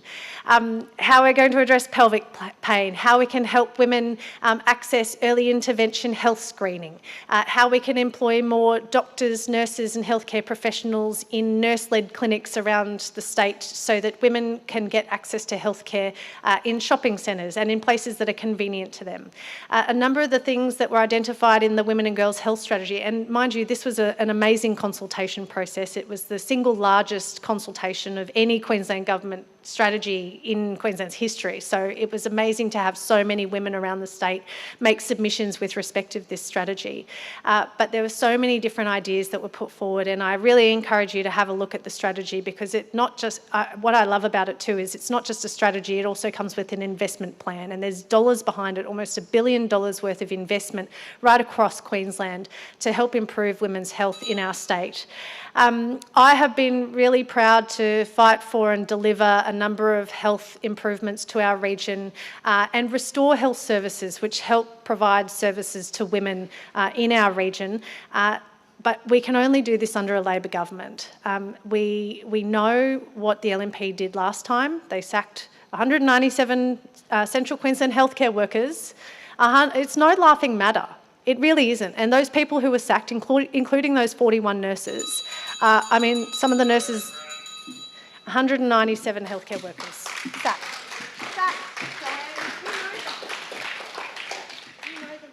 Nigel, question to you. What are the local candidates' plans to improve women's health services?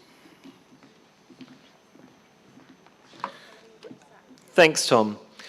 Women's health is Queensland's health, and when we look at hospital ramping at 48% at the Rockhampton Hospital, when we look at the Queensland health budget for CQ, millions over, we know that we are in a state of crisis. Now, I'm not going to profess to say that I am an expert in the field of women's health, nor am I going to say that I have the experiences that my sisters, my mother, my daughters are going to face. But what I am going to say is that I will be part of an LNP team, and I will fight each and every day to make sure that what my daughters need, they get. What my sisters needs, they have access to, and what my mum needs, she'll have as well, because I'm not concerned because they're my mum, my sisters, or my sisters, but because they're Queenslanders, and it doesn't matter where we live, we all deserve access to high quality, gold standard health services, and that's what the LNP are going to fight for here in Queensland.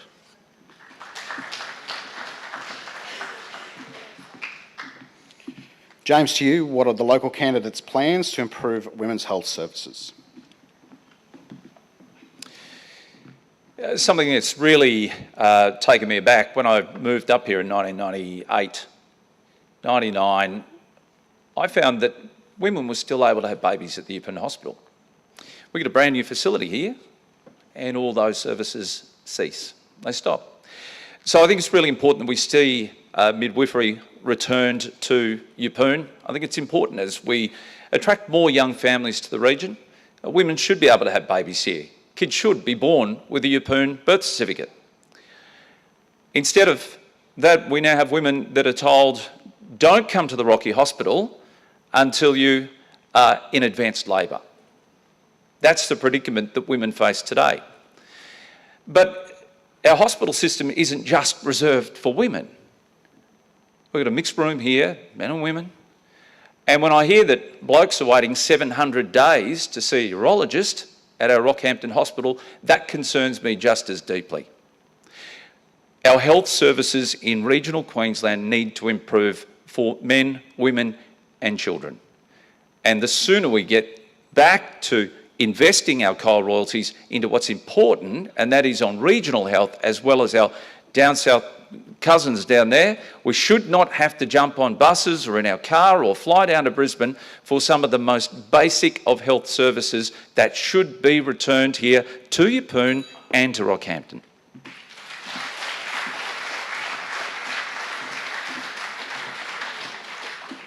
Roger, question to you. What are the local candidates' plans to improve women's health services? What a wonderful leading question for my issue. So, pro-choicers will tell you that termination of pregnancy is a women's health measure. Pro-choicers will tell you that the care of their bodies is a women's issue, not a man's issue, and not an issue for government. Pro-choicers will tell you that every woman who presents for a termination of pregnancy is counselled on the risks and benefits involved in the procedure. Pro-choicers will tell you that the abortionists will care for the women physically and mentally before, during and after the abortion procedure. What I will do is I'll introduce, once I'm elected, a bill to amend the Termination of Pregnancy Act to ensure that every woman who presents for a termination has to satisfy the abortionist that she has obtained independent counselling on the other choices that might be available to her. Independent counselling from a crisis pregnancy organisation or an adoption agency or something similar. But abortionists must be able to certify that the woman had the opportunity to avail herself of the other choices that she had to that procedure.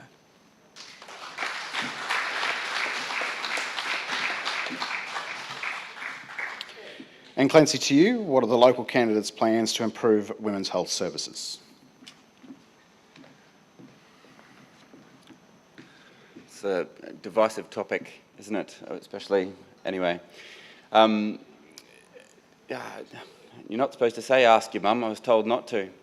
But she's here in the audience and it seems like a good way to do it. It's interesting that the only female candidate here has a very progressive message about all the wonderful things that has been happening in this community. Education is just so important in female, any sort of health, but in female health especially. Educating people about choices, that they have options that they have available, not shutting down options or availability to medical products that should be available to all people, basic sanitary items. Even, sorry? Without GST, without any tax. you would argue almost that toilet paper should be free, but and why not other sanitary products of a similar nature? You know, it's a tricky issue, and I'm a middle-aged white male, and I don't want to step on anybody's toes, and thank you.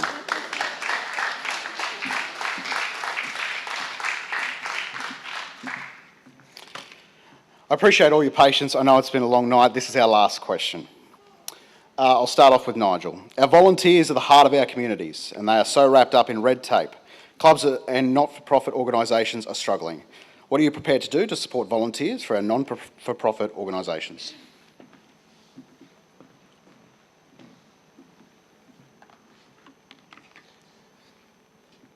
As you and I both know, our communities here in Keppel and across central Queensland rely on volunteers each and every day. They are, as Tom said, the bedrock of our community in times of disaster. They're there cooking the meals. They're the volunteer fireys who are doing a great job. They're the people who are off their own bat, like JRT, who was down there making fire trails to help out people on the way. It's spontaneous volunteers, it's controlled volunteers, it's our service organisations, the Lions, the Rotarians, the people who are members of other clubs along the way. Our volunteers are struggling, and there's probably three things. Number one, it's the cost of volunteering, and most people would not be aware that a lot of volunteer organisations have costs related to the insurance for members. So to provide cover for members when they're doing public service costs money each and every year that those clubs either have to raise or the volunteers have to pay before they can serve.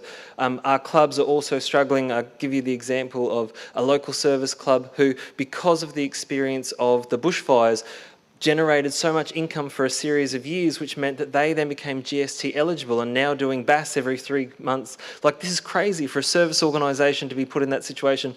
Government should be stepping in, government should be supporting our volunteers, because we rely on our volunteers in our schools, we rely on our volunteers when the bush kids are down at the beaches doing the cleaning, the land care groups who are doing great works here locally, to the people who are supporting our young people getting their driving hours up, supporting them through driving. They need our help. Anne Lay, the Shadow Minister for Local Government, and a myriad of other things, has volunteering in there, and a couple of months ago they announced that we would be having an inquiry to look at the role of volunteers and how they can be supported better by government. And it's not too late, it's not too soon, it needs to happen now. And you'll see hundreds of volunteers just tomorrow at the Pine Fest Festival here in Yeppoon, so I'd encourage you to come down. Thank the volunteers who are there giving up their time, giving up their service, so that we can have a family festival for our community.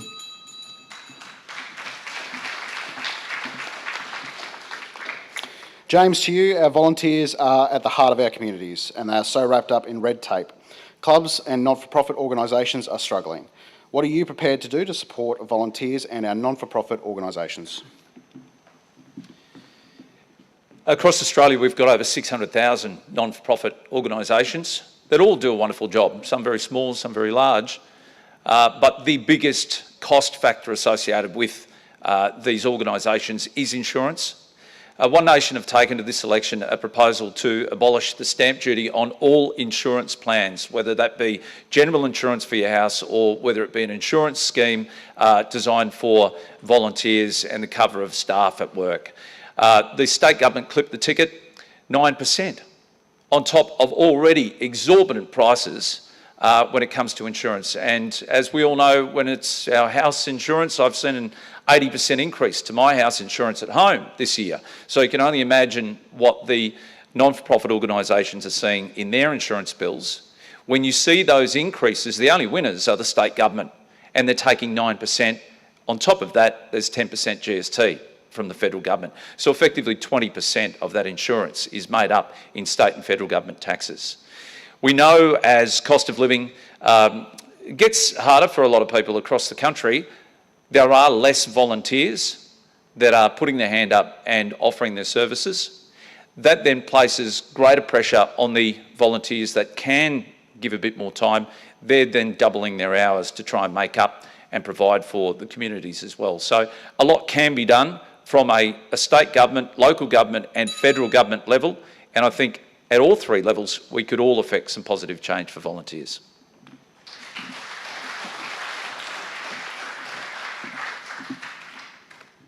Roger to you. Our volunteers are at the heart of our communities and they are so wrapped up in red tape, clubs and non-for-profit organisations are struggling.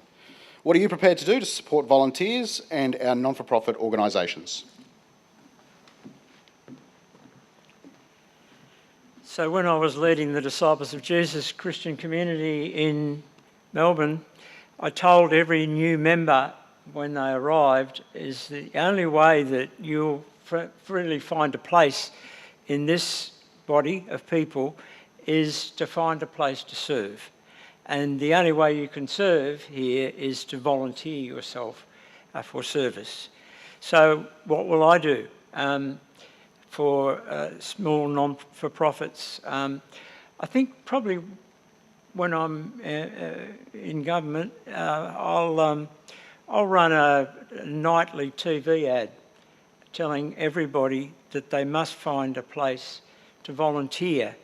You know, red tape, well, you're going to have red tape as long as you've got some sort of organisation. And yes, you need to reduce the red tape, and we'd certainly endeavour to do that. Insurance costs, yes, that I'm not a big fan of insurance, believe you me.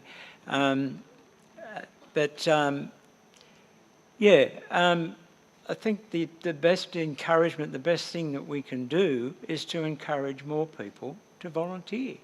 And maybe we've got to use some emotional blackmail and say, look, if you really want to feel like you're part of this community, then find a place to serve.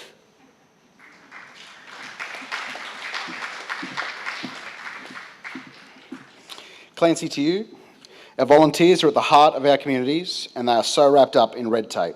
Clubs and non-for-profit organisations are struggling. What are you prepared to do to support volunteers and our non-for-profit organisations?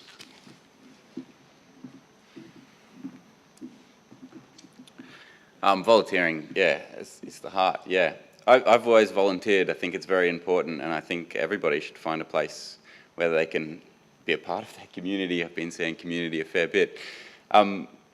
With the volunteering is something that will always be tied with a bit of red tape. You'll always need bureaucracy to. I don't even know where the phrase red tape came from. What is red tape? We need people within a community to make paperwork happen, to keep track of things, and to make sure people are organised.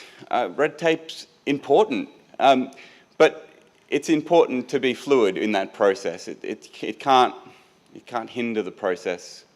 What am I getting at? How would you get rid of red tape? I just don't think it's a realistic expectation. But funding, possibly. I'm part of the Rural Fire Brigade as well, and the Rural Fire Brigade at the moment, my understanding is the model is that there are paid members within that volunteer organisation it is government funded, that organisation, such that the red tape is dealt with by a bureaucrat, by somebody who can organise that paperwork, who's paid to come and organise that paperwork, so that the volunteers who just want to help, the people, the grunt work, can come and do their job as well. Everybody has a place within an organisation, even a volunteer organisation or a community, and I would encourage people to find their places within those organisations and enjoy them, get amongst it.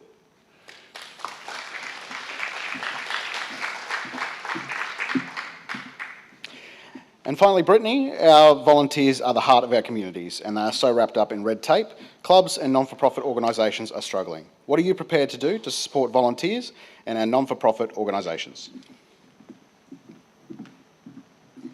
Well, volunteers do an amazing job right across our community, and whilst we do need regulation to make sure that the rules are followed and that especially money that's given to not-for-profits and charities is used properly, we do need to make it as easy as possible as well, recognising that the greatest gift that you can give is your time, and many hands makes light work, so the more volunteers that we have, the easier it is. But we also need to back them with funding and support. And I'm really pleased to have delivered over $20 million in grants to local sporting clubs, community groups, all sorts of not-for-profits that provide amazing services to our local community. Can I also, just in closing, acknowledge all of the volunteers that will be working in the lead up to this state election, whether they're volunteering for any of us on stage here. Thank you for your work, because it is an important part of the process. We have a state election and everyone will go out to vote. But I really want to acknowledge the hard work that all the volunteers across the political divide put in to make the elections as successful as they are.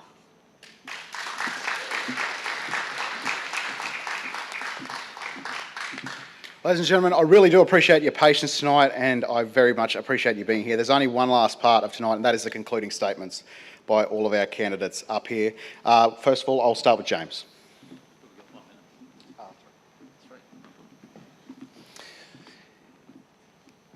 Over the last 9 years, I've had the pleasure of working with Pauline Hanson as a Chief of Staff. We've had the fortune too of having balance of power in two Conservative governments that were run by the Liberal National Party. We worked constructively with them. We weren't antagonistic. We passed legislation on its merits, and we listened to all parties, including the Labor Party, if they came with an alternative view to legislation that was being put up on the floor. We know the benefits of being independent of the two major parties, yet still having the courage to be able to stand up and speak out quite openly and honestly about the needs of our area. And here in Central Queensland, I've been able to, while still living here, still work in Brisbane and Canberra, do the commute, 18 weeks a year I do that. We've achieved some outstanding results for this area, including $13 million for the Cooey Bay Pool, $8 million for the Rocky Hospice, who are here tonight, and $23 million for the Rocky Sports Stadium as well. These are significant funding projects that have been committed to, and they're in black and white in budget papers, unlike yours.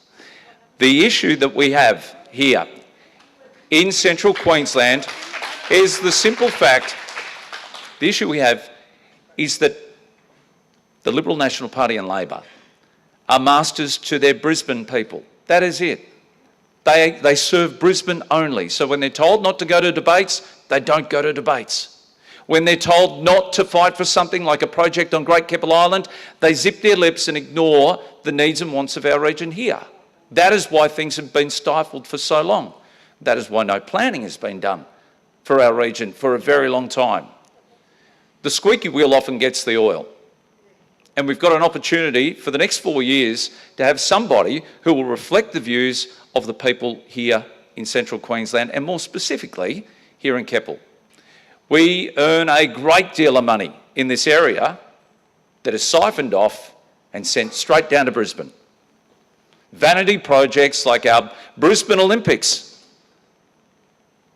I'm not proud of the fact that we're going to be hosting that, especially when we've got so many homeless people. Cost of living is through the roof. They have forgotten the priorities of regional Queensland. Enough with the vanity projects. Let's focus on what we need as a community as we grow over the next 7 years by 55% here in Livingston and 78% in Rockhampton by 2041. That's what we've got to remember at this election. We have rapid growth coming our way, and the squeaky wheel will get the oil. You need somebody who will go to Brisbane and fight for what we need in this area.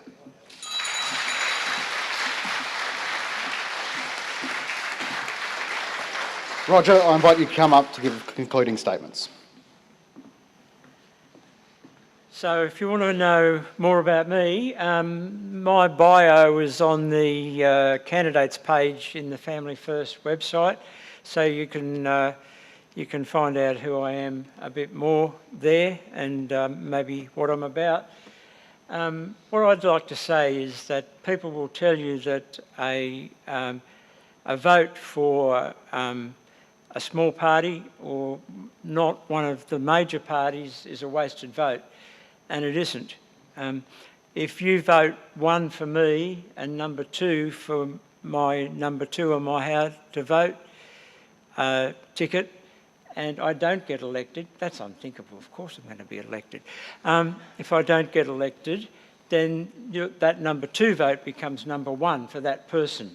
So you can still vote for your preferred major party, if that's what you want to do, but you can vote 1 for me and 2 for them, and if I don't get elected, then you voted 1 for them.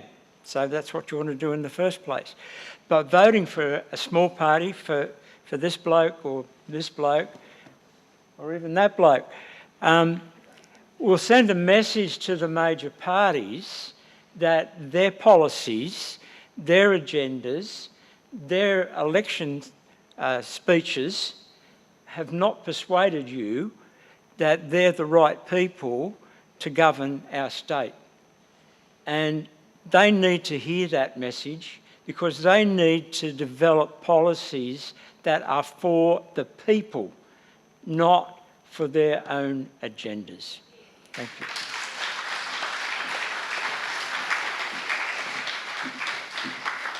Clancy, I invite you to come up to give your concluding statements.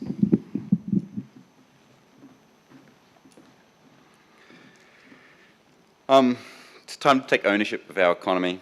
The Greens have a real plan to make big corporations pay their fair share of tax and use that money to get back into the business of delivering for Queenslanders. We'll increase public education funding to record levels, build affordable homes, build free health clinics so everyone can see a bulk billing doctor or psychologist, and we'll cap essential grocery prices so that supermarket duopolies can't keep ripping off farmers and consumers at both ends. Again, the Greens' 4 pillars are grassroots democracy, peace and non-violence, social justice, and ecological sustainability. I find it fascinating that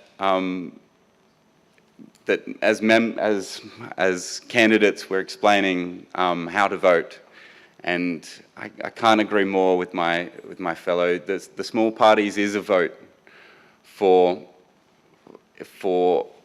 that moves, a vote that moves. Your vote can count 4 or 5 times when you vote for the smaller parties, and it does send a big message to those bigger parties that where you put that vote first, that's important to you. It's highly likely those big parties are going to get in again. It's highly likely that those big parties again will do the same things again, and progress will be made, slow, steady progress. But a vote for these smaller parties, a vote for the Greens, is a vote for all of our futures, a vote for a progressive future together. Together we can make this world a better place. Thanks.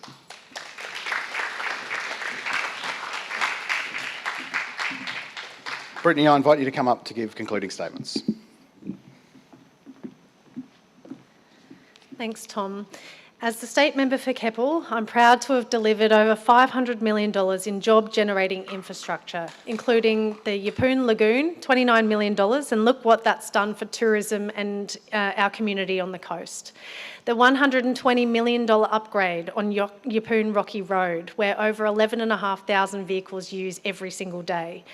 Over $20 million at Yeppoon State High School, including new hospitality, manual arts and science classrooms, new admin building and health hub. I still have unfinished business, like the next stage of Yeppoon Rocky Road, finishing the work that we started with the renal dialysis unit at the Capricorn Coast Hospital, and delivering the Rockhampton Satellite Hospital, which I've committed to this election, but only Labor will deliver this Rockhampton Satellite Hospital. Queenslanders have a clear choice in this election. Stephen Miles and Labor have real plans to do what matters for Queenslanders, delivering cost of living relief and continuing to deliver more jobs, more teachers, doctors, nurses, ambos and fireys, better roads and improvements at our schools and hospitals. Or cuts under David Crisafulli and the LNP. We know that the LNP and One Nation have done a secret preference deal. So a vote for the LNP is a vote for One Nation and vice versa. They are one in the same. David Crisafulli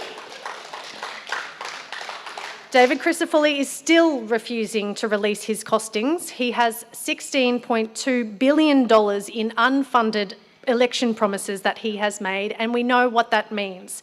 We've been here before, and it means cuts. What will David Crisafulli and the LNP cut from our region? It's only a matter of days until the next state election, and those $16.1 billion worth of promises have not been funded. I'm proud that our economy is tracking well, with the lowest unemployment rate in years. Industries like manufacturing and tourism are continuing to grow, and we're delivering the infrastructure our region needs for a growing population. I'm confident that Keppel's best days are ahead of us, but I need your support to finish what we started to make our region the best place to live, work, and raise a family.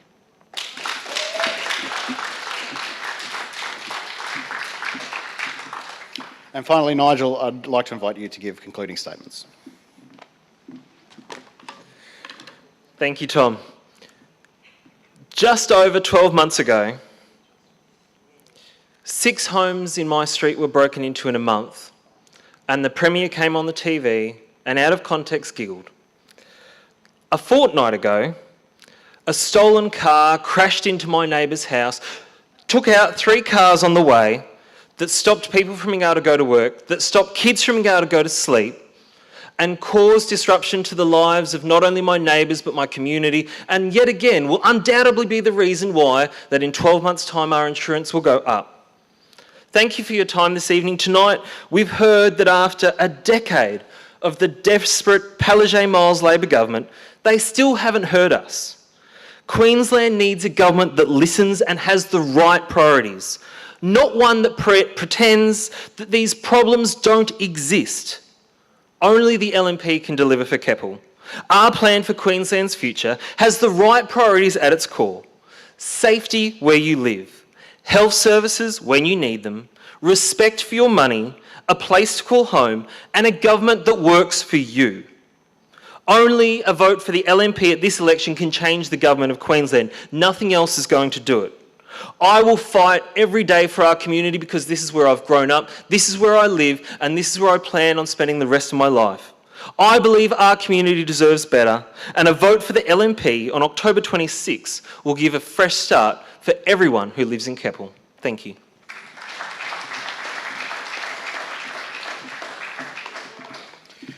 Everyone, that concludes the evening. Can we give all of our candidates a round of applause, please?